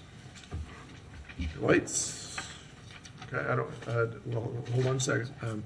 So I don't see any lights up here. I don't have anything to bring forward on this item. I assume we have a public comment. Yes, Mr. Mayor, we have Jim Conish. Mr. Conish. Mr. Mayor, Jim Conish. Being very familiar with the governor's legislation, because I was privileged to be called by Keith Perry Christmas Eve in 2014 for a plan to improve governance. And within 2 days from a very esteemed third party, I personally delivered the original 52-page bill that was filed in 2015 and worked with Keith and his staff on that legislation. I do believe that there is a problem with the appointments. I think it's crystal clear that 4 members need to be qualified electors of the city of Gainesville. I'm very familiar with the law because this came out with Hayes Santos. And I have reached out to the appointees and offered them a Hayes Santos style primary residence in my own home, 6 blocks away. I told them that I think the first meeting will last a month and they should have a place to sleep nearby. And I think you should provide them with the catered meals you yourself enjoy, because they have a lot of work to do. And, it's clear that 4 of them need to be qualified electors of the city of Gainesville, i.e., have an address within the city of Gainesville, within the city limits on their driver's license. That's clear. Now, there's ways to remedy this. The appointments can be withdrawn, or those folks can move anywhere within the city limits of Gainesville immediately and serve as appointed. Now, when you have people serving that are not qualified, that invalidates anything they do. But rather than keep suing and keep creating a greater and greater quagmire, you need to understand that one way or another, you're all going to be fired as the governing board of GRU. Another session's coming up. They're not kidding. They're not going to back down. I think the governor was obsessed with the qualifications, and I think the residency requirement was an oversight. And I think that's excusable, and there's easy remedies. But any appointed member is welcome to take up residency in my buildings nearby here immediately. In fact, free of charge, to fix this problem so they can get to work and undo the damage that has been inflicted on this community since January of 2000. So I wouldn't really pin your hopes on this or your lawsuit, because as everyone is noting, you didn't sue the correct people. Should have sued the House of Representatives and the Senate, where this legislation came from, which makes it look like the suit is a political stunt and not a serious matter. Thank you. Thank you, Mr. Conish. Just for your information, before you leave, I'll let you know that I plan to be here next week to swear those folks in, no matter who they are. Good, sir. I'll be here. See you then. Okay, any other, Mr. Eastman, did you have a light earlier? Yes, I have a light, Mr. Mayor. I was going to wait for commissioner comment, but I guess we will have community comment on this. Because we had a gentleman here that has stated what I've heard from many people within, from not many people, but a few select folks within the community, that they believe that the historically low general funds transfer that we have negotiated, one that's a fraction of Jacksonville Electric Authority, by far one of the lowest in the state, is that they believe that they are hopeful that that gets cut from our city, which could cause something that has worried me in the past, because we obviously cannot affect taxes after setting up our trim notices and what we have sent out, cannot affect our fire assessment fee. That would have to be a direct cut to our city government. I would, and we will not be here because we'll be at fall recess when they come in. I would just ask city manager to just prepare with your staff what it would look like with a $15.3 million cut if that were to occur, or what those would look like if they were just an across the board, similar to say the sequester, where it was just an exact percentage cut across all of our departments. I would just like to have that at the ready in case this comes up in conversation as a new board is seated with the GRU authority. What kind of impact any kind of cut like that would look like to the employees and to the way that we do city government, just to be ahead of that and ready, because I have no idea what will occur here, but I would like to have that information just in hand if that's possible. I don't think that requires a motion. I just wanted to bring that up at this point. All right, thank you, Mr. Mayor. Commissioner Eastman. Anyone else about the GRU issues? Okay, Mr. Clerk. Mr. Mayor, we have member comment. Thank you, Mr. Clerk. Anybody? Commissioner Willis. Just to let y'all know, Forest Park was opened on Saturday. It was great to be out there. Commissioner Book helped teach me how to play pickleball. I am now not an expert, but I have at least been on the pickleball court, so that was exciting. Commissioner Chestnut was there, and the city manager was there, the mayor was there. Oh, and Commissioner Stock. It was great. And Commissioner Eastman, you came too. That's right, because you brought your daughter. So it was a great time. So it is open. They still have some things to flesh out about their fields as far as league soccer play.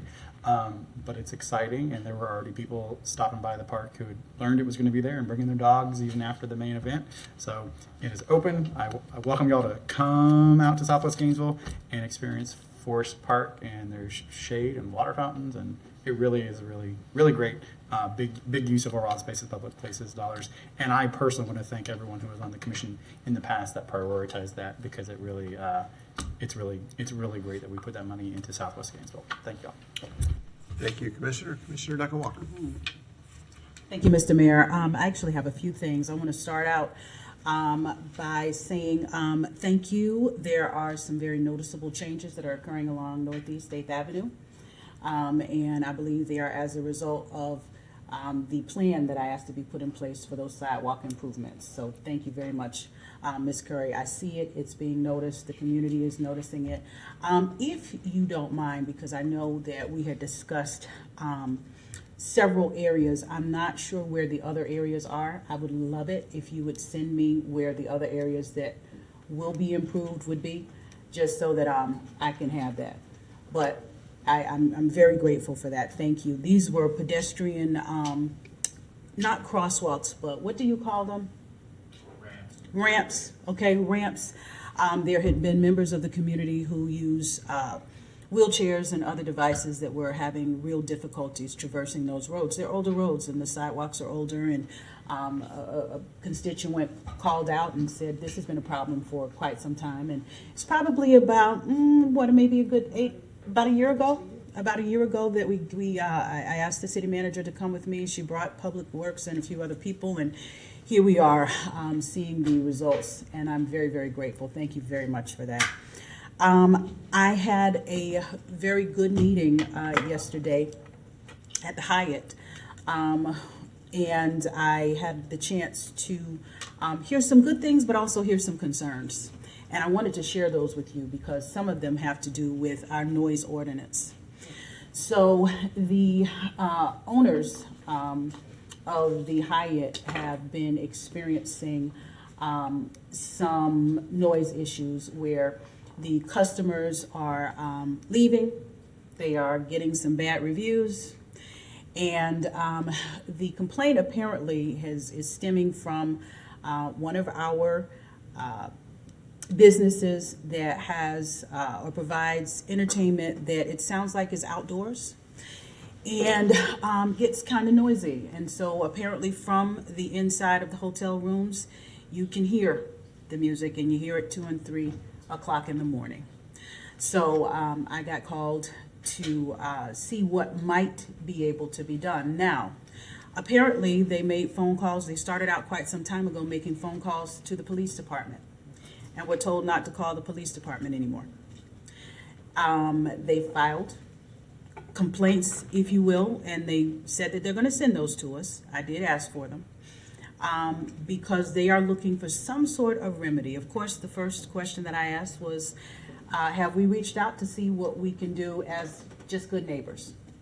And they told me yes. They have not been able to find any resolve yet. But there have been a litany of, I think, opportunities for them to reach out, not just opportunities, but they have reached out numerous times and have not gotten any resolve, and are stating that it is impacting their business.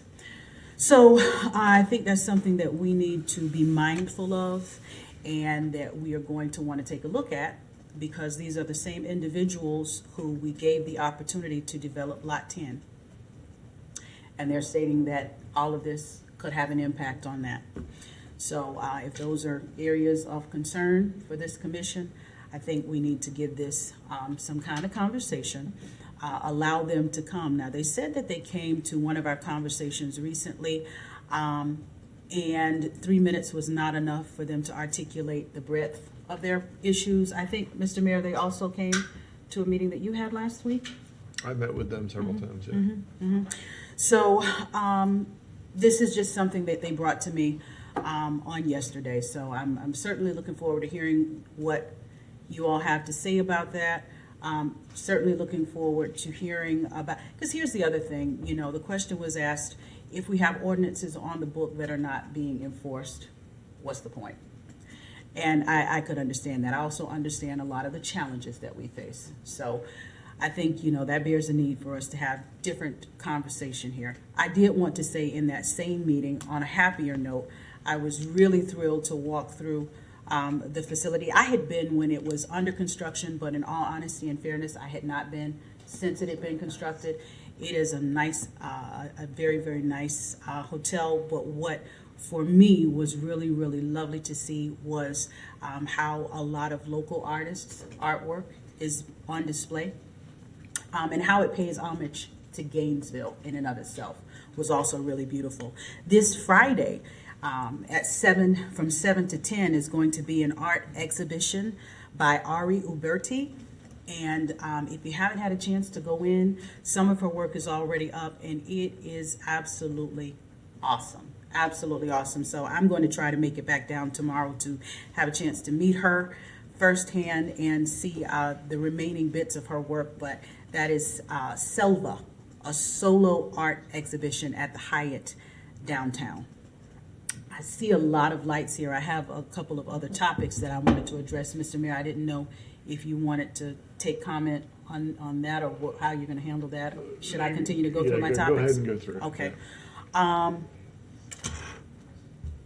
Madam Curry, one of the other things, since we're straightening out those sidewalks over in Duval, we had discussed the painting of that Duval sign, and I know that's something that you said that you would get around to. I certainly want to just pick back up on that, because that's another thing that I'd love to participate in, and I can't wait to get that done. Thank you, because that just will add to the beautification of that street. The final thing is something that I really had hoped to not have to kind of cover, but I want to bring this forward. I have fielded a few concerns, actually more than a few, more than I wanted to, within the last couple of months, and then some just literally this week, the last couple of days, honestly, about, I'll frame it like this, a desire and a need to improve relations between the civilians that work at the Gainesville Police Department and the sworn officers. Okay? Now, people have reached out to me, and honestly, it would be ideal if those types of situations could be resolved internally. But I have an open door policy, and I also welcome individuals to come and talk to me about anything, and they have. So while I'd like to leave that vague, I want to say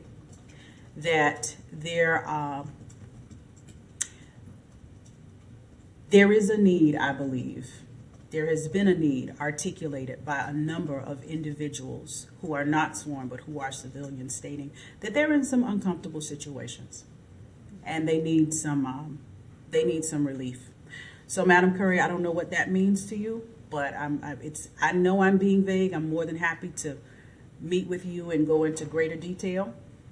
I also am mindful that I'm not supposed to get into your day-to-day, but when people come to me and express concern, these are also my constituents. So they're people that work here, but they're people who are my constituents, and I have a duty to respond as well.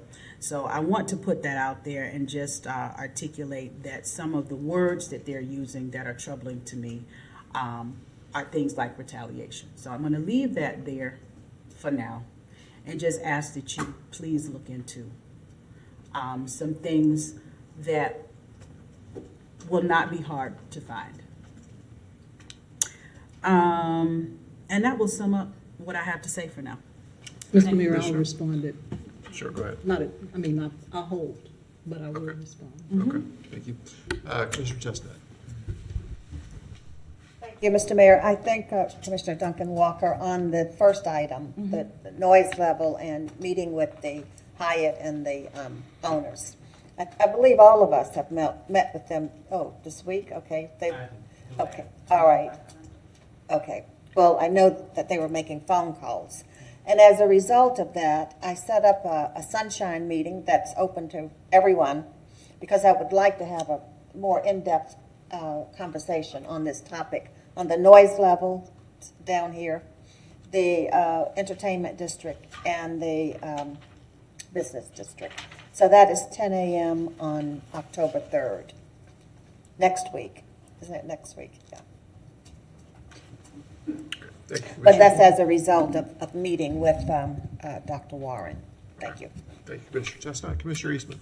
Thank you. I guess I can save my thoughts for that particular meeting. I will say that as well as with the Hyatt, what I think at the core of what we're talking about and what I think cities in a lot of instances have to do is how do you make different groups of people, how do you ensure that there's a downtown for everyone? And so we are also talking about the city of Gainesville being the cultural capital of Florida. There's music. There's places that play music. The outdoors are a great part of being in Florida, and so making sure that we balance all of those out. What I would ask staff to do, we're not the only city that's ever dealt with this. I know that in Austin there's been some discussion also because you have big buildings moving in right next to historic music clubs and things like that, they put up sound barriers and things, and that there's been some mitigation.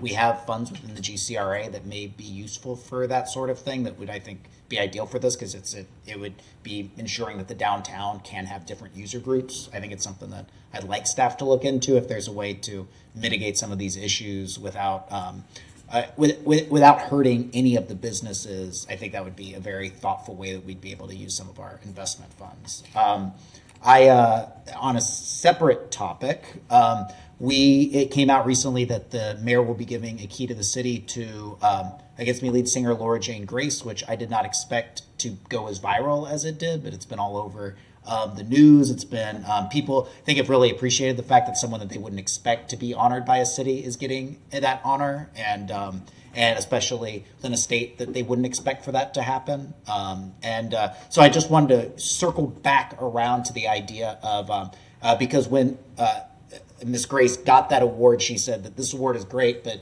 she would that Joe Corder is the one who really deserves a lot of the credit for this, for making a scene in the 2000s when they were creating their band. And it reminded me that we had talked previously about a Lifetime Achievement Award or something of that nature that we would give to people that have given to this community over time. I'd like to circle back around with that. I think something like a mayor's award of distinction, or something that, since it is at the discretion of the mayor to give out at a regular time period, but it just reminded me that people really do appreciate this. It is something that they really care about, and we don't really have anything to give people that is a large award that would honor so many of the people, not just Joe, but there's so many people that care deeply about Gainesville that I don't want us to forget about that and leave that behind. We need to make sure that that's coming forward. So that's all I have. She was very shocked. She was shocked. She was speechless when it came forward. Very nice. Yeah. Thank you, Commissioner. Commissioner Sacco. Thank you, Mr. Madam Manager, Mr. Attorney, If you could recall, the sale of Lot 10, did that have a clawback provision if the affordable housing component was not met? Andrew may be able to answer that. I'm not aware of it. It's been a while, so I don't think you were here. It's part of it. I'm not aware. Andrew was here. Phil was definitely here. I don't, Mr. Mayor, I don't believe there's a clawback provision. There are requirements for parts of the proceeds of the sale to be reserved for affordable housing, as well as the streetscape improvements. Yeah. So just follow me on down Without the rabbit hole. contract in front of me. But there is a contractual obligation Yes. to make some affordable housing on the space. Correct. There's $1 million set aside from the proceeds of the So sale. whatever for goes subsidy. in there, whatever they choose to do with it, no one cares so long as Correct. by yeah. contract a component has to be affordable housing. Yes, and we've been working with them on the Lot 10 design. I think they indicated they're about 50% design right now. Thank you, Andrew. I just wanted to confirm that it is a requirement unless they want to be in breach. Thank you, Mr. Mayor. Thank you, Commissioner. So let me put some thought into out here on this. We all want everybody to be good neighbors, whether they're in neighborhoods living next to each other or doing business next to each other. We have laws on the books. We should enforce those laws that help make good neighbors. I have had multiple conversations with both parties. And this is a growing pain of growing a downtown. This is a growing pain of going from a very small to a little bigger than small to a kind of medium-sized downtown. This is part of that. I absolutely, as I have told both sides, I hear them both. And nobody should be breaking the law, period. We should be responsive to concerns from business owners on both sides. But we're going to have to expect some folks to solve some of their own neighbor issues too. I absolutely hear what they're saying. There need to be, I believe, there probably should be some issues dealt with here. But this is not the last time we're going to hear this kind of thing. As people invest more in our downtown, as we change our downtown, as it stretches and fills in what we think of as innovation district down toward campus, this is going to come back to us. This is not the last time we're all going to be contacted by a developer who doesn't feel as though we're doing the right thing. We need to hear them, I believe. We owe that to them, but we also owe the other folks who are here too. If we're going to have a great downtown, we're going to have a lot of different things going downtown, and there's going to be tension and there's going to be friction. So we need to be prepared for that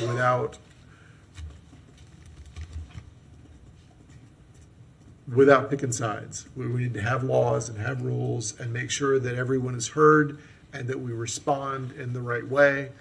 And that is the challenge. That's the challenge. That we don't go overboard in one direction or the other direction.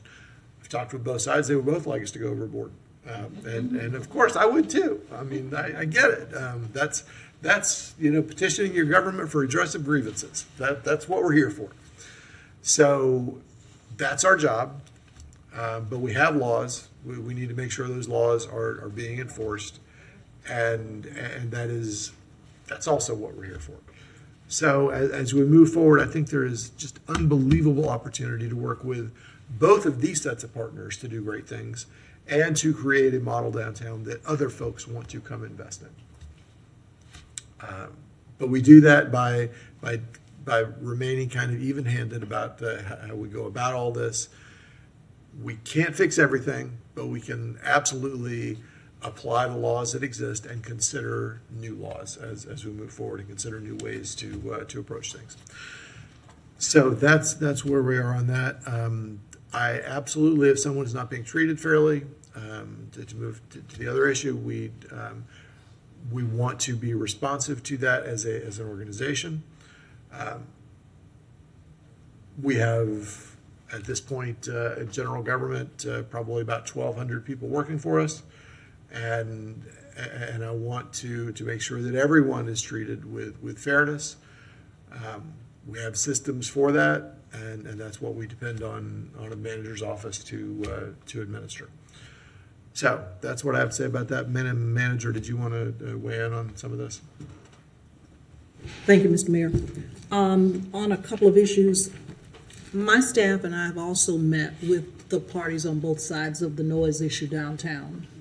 Mr. Lyons, Mr. Warren, Mordecai, because I don't know how to pronounce his last name, owners on the Hyatt side, and the gentlemen who are owners on the club side of the table.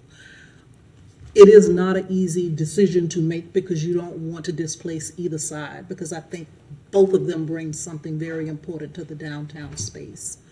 And so what I've also brought the police department, GCRA, and Public Works into play in meetings with Mr. Mordecai on the Hyatt side, because he is very heightened about his concerns, as I'm sure you heard, but not only related to the noise issue, but some of the other issues downtown in terms of vagrancy and that whole issue of clean and safe.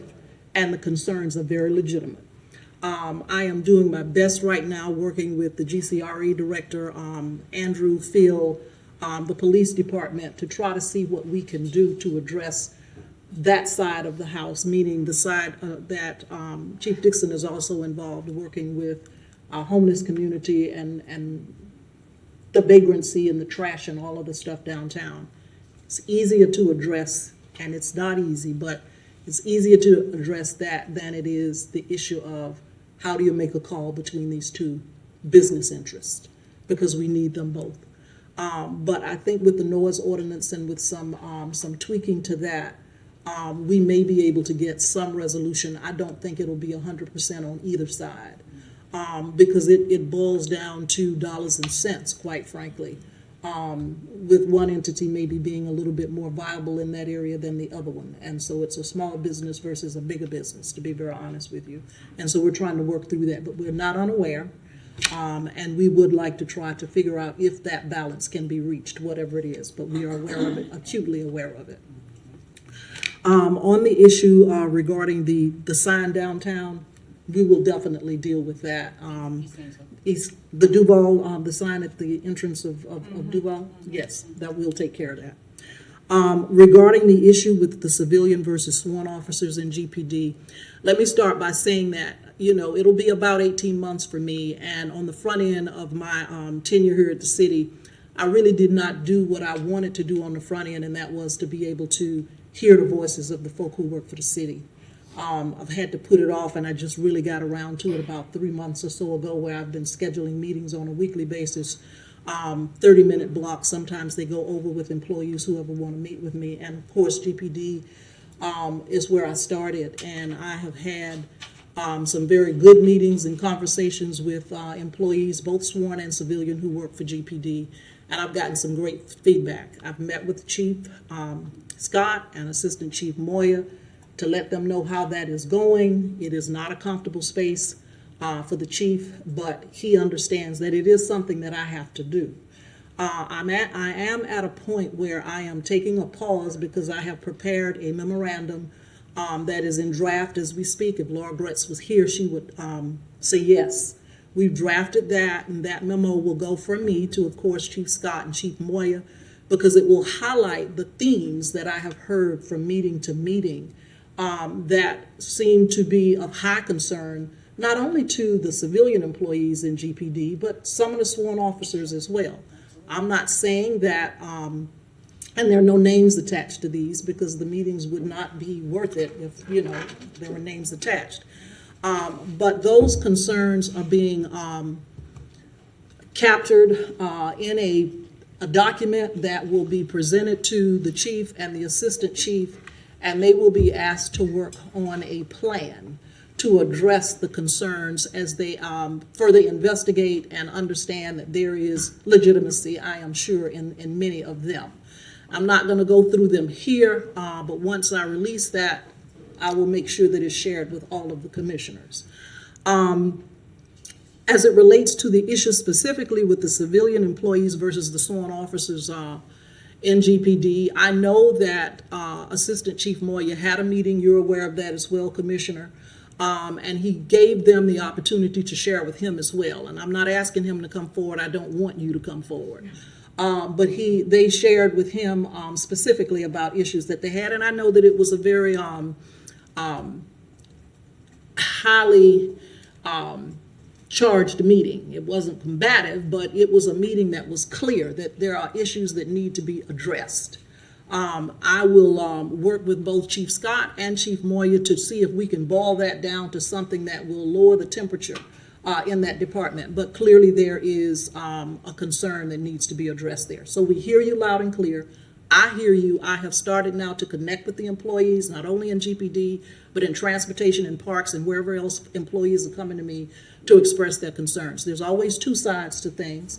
And I'm open to that, and I know that both the chief and assistant chief will make sure that they are flushing these things out fairly, equitably, because there are two sides. I hear it from more than just one employee. I hear it from across the board. So I know that there are things there to be addressed, and I know that they will confirm that I have expressed this with them in my office, and we will have to address it in whatever way is appropriate.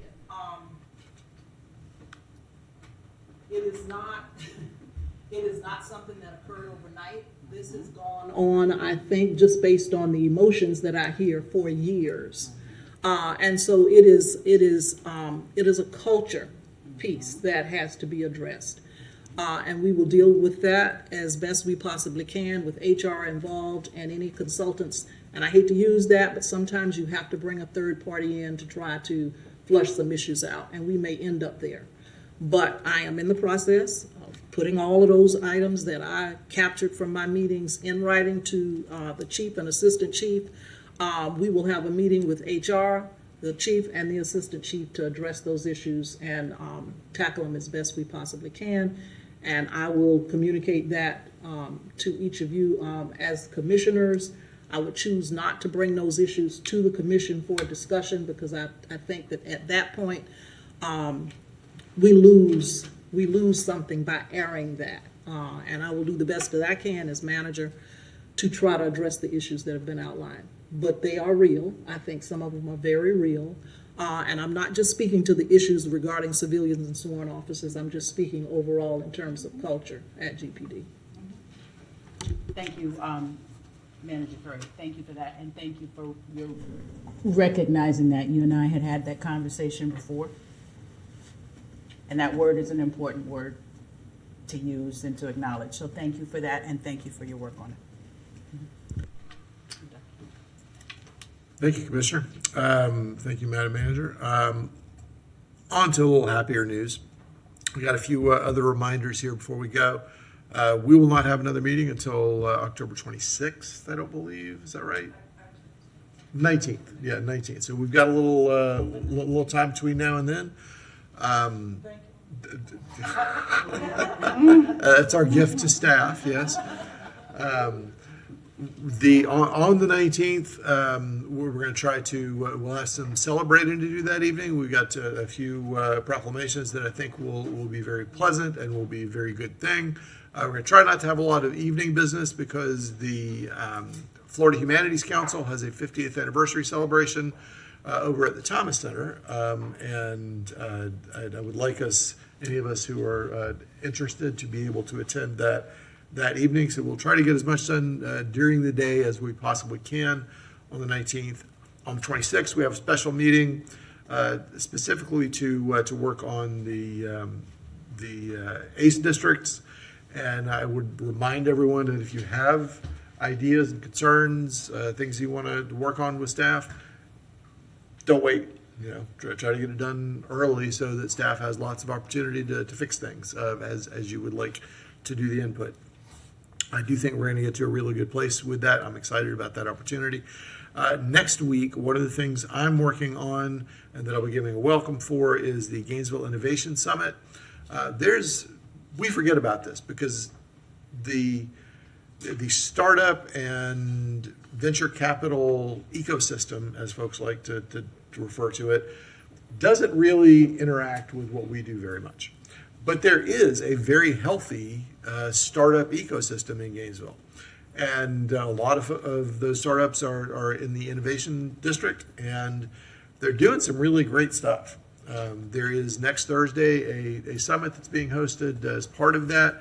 I am very interested in learning more about how that works. It is not traditional businesses like, we want to encourage people to come here and open a warehouse distribution facility. That's not what that's about. These are small businesses with usually very young folks who have got great educations and some funding, who are doing innovative things and really interesting things in our community. That's happening now. I want to find ways that we as a city organization can be supportive of those folks to grow our tax base through those very interesting and very 21st century sorts of businesses, to grow the jobs that are available in our community. It is not, we lose those folks to growth, but what they mean by growth is not necessarily physical space, not elbow room. It's financial growth, the opportunity to attract new venture capital for what they do. And very often to get that money, they go to cities like San Francisco, San Jose, Austin, sometimes some other Florida cities, but often it's more like a Boston, Austin, Bay Area sort of thing.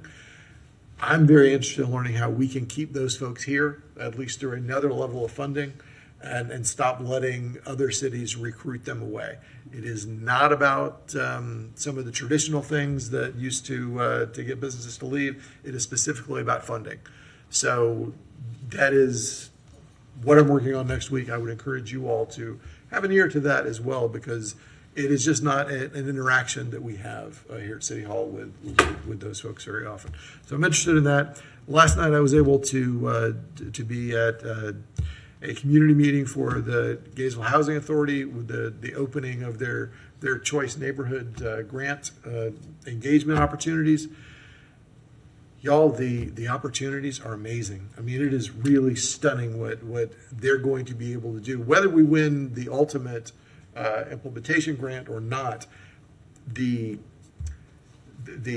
extra gravity that this initial planning grant brings to your district, to the other side of Waldo Road, is going to be amazing. I am so excited by those opportunities.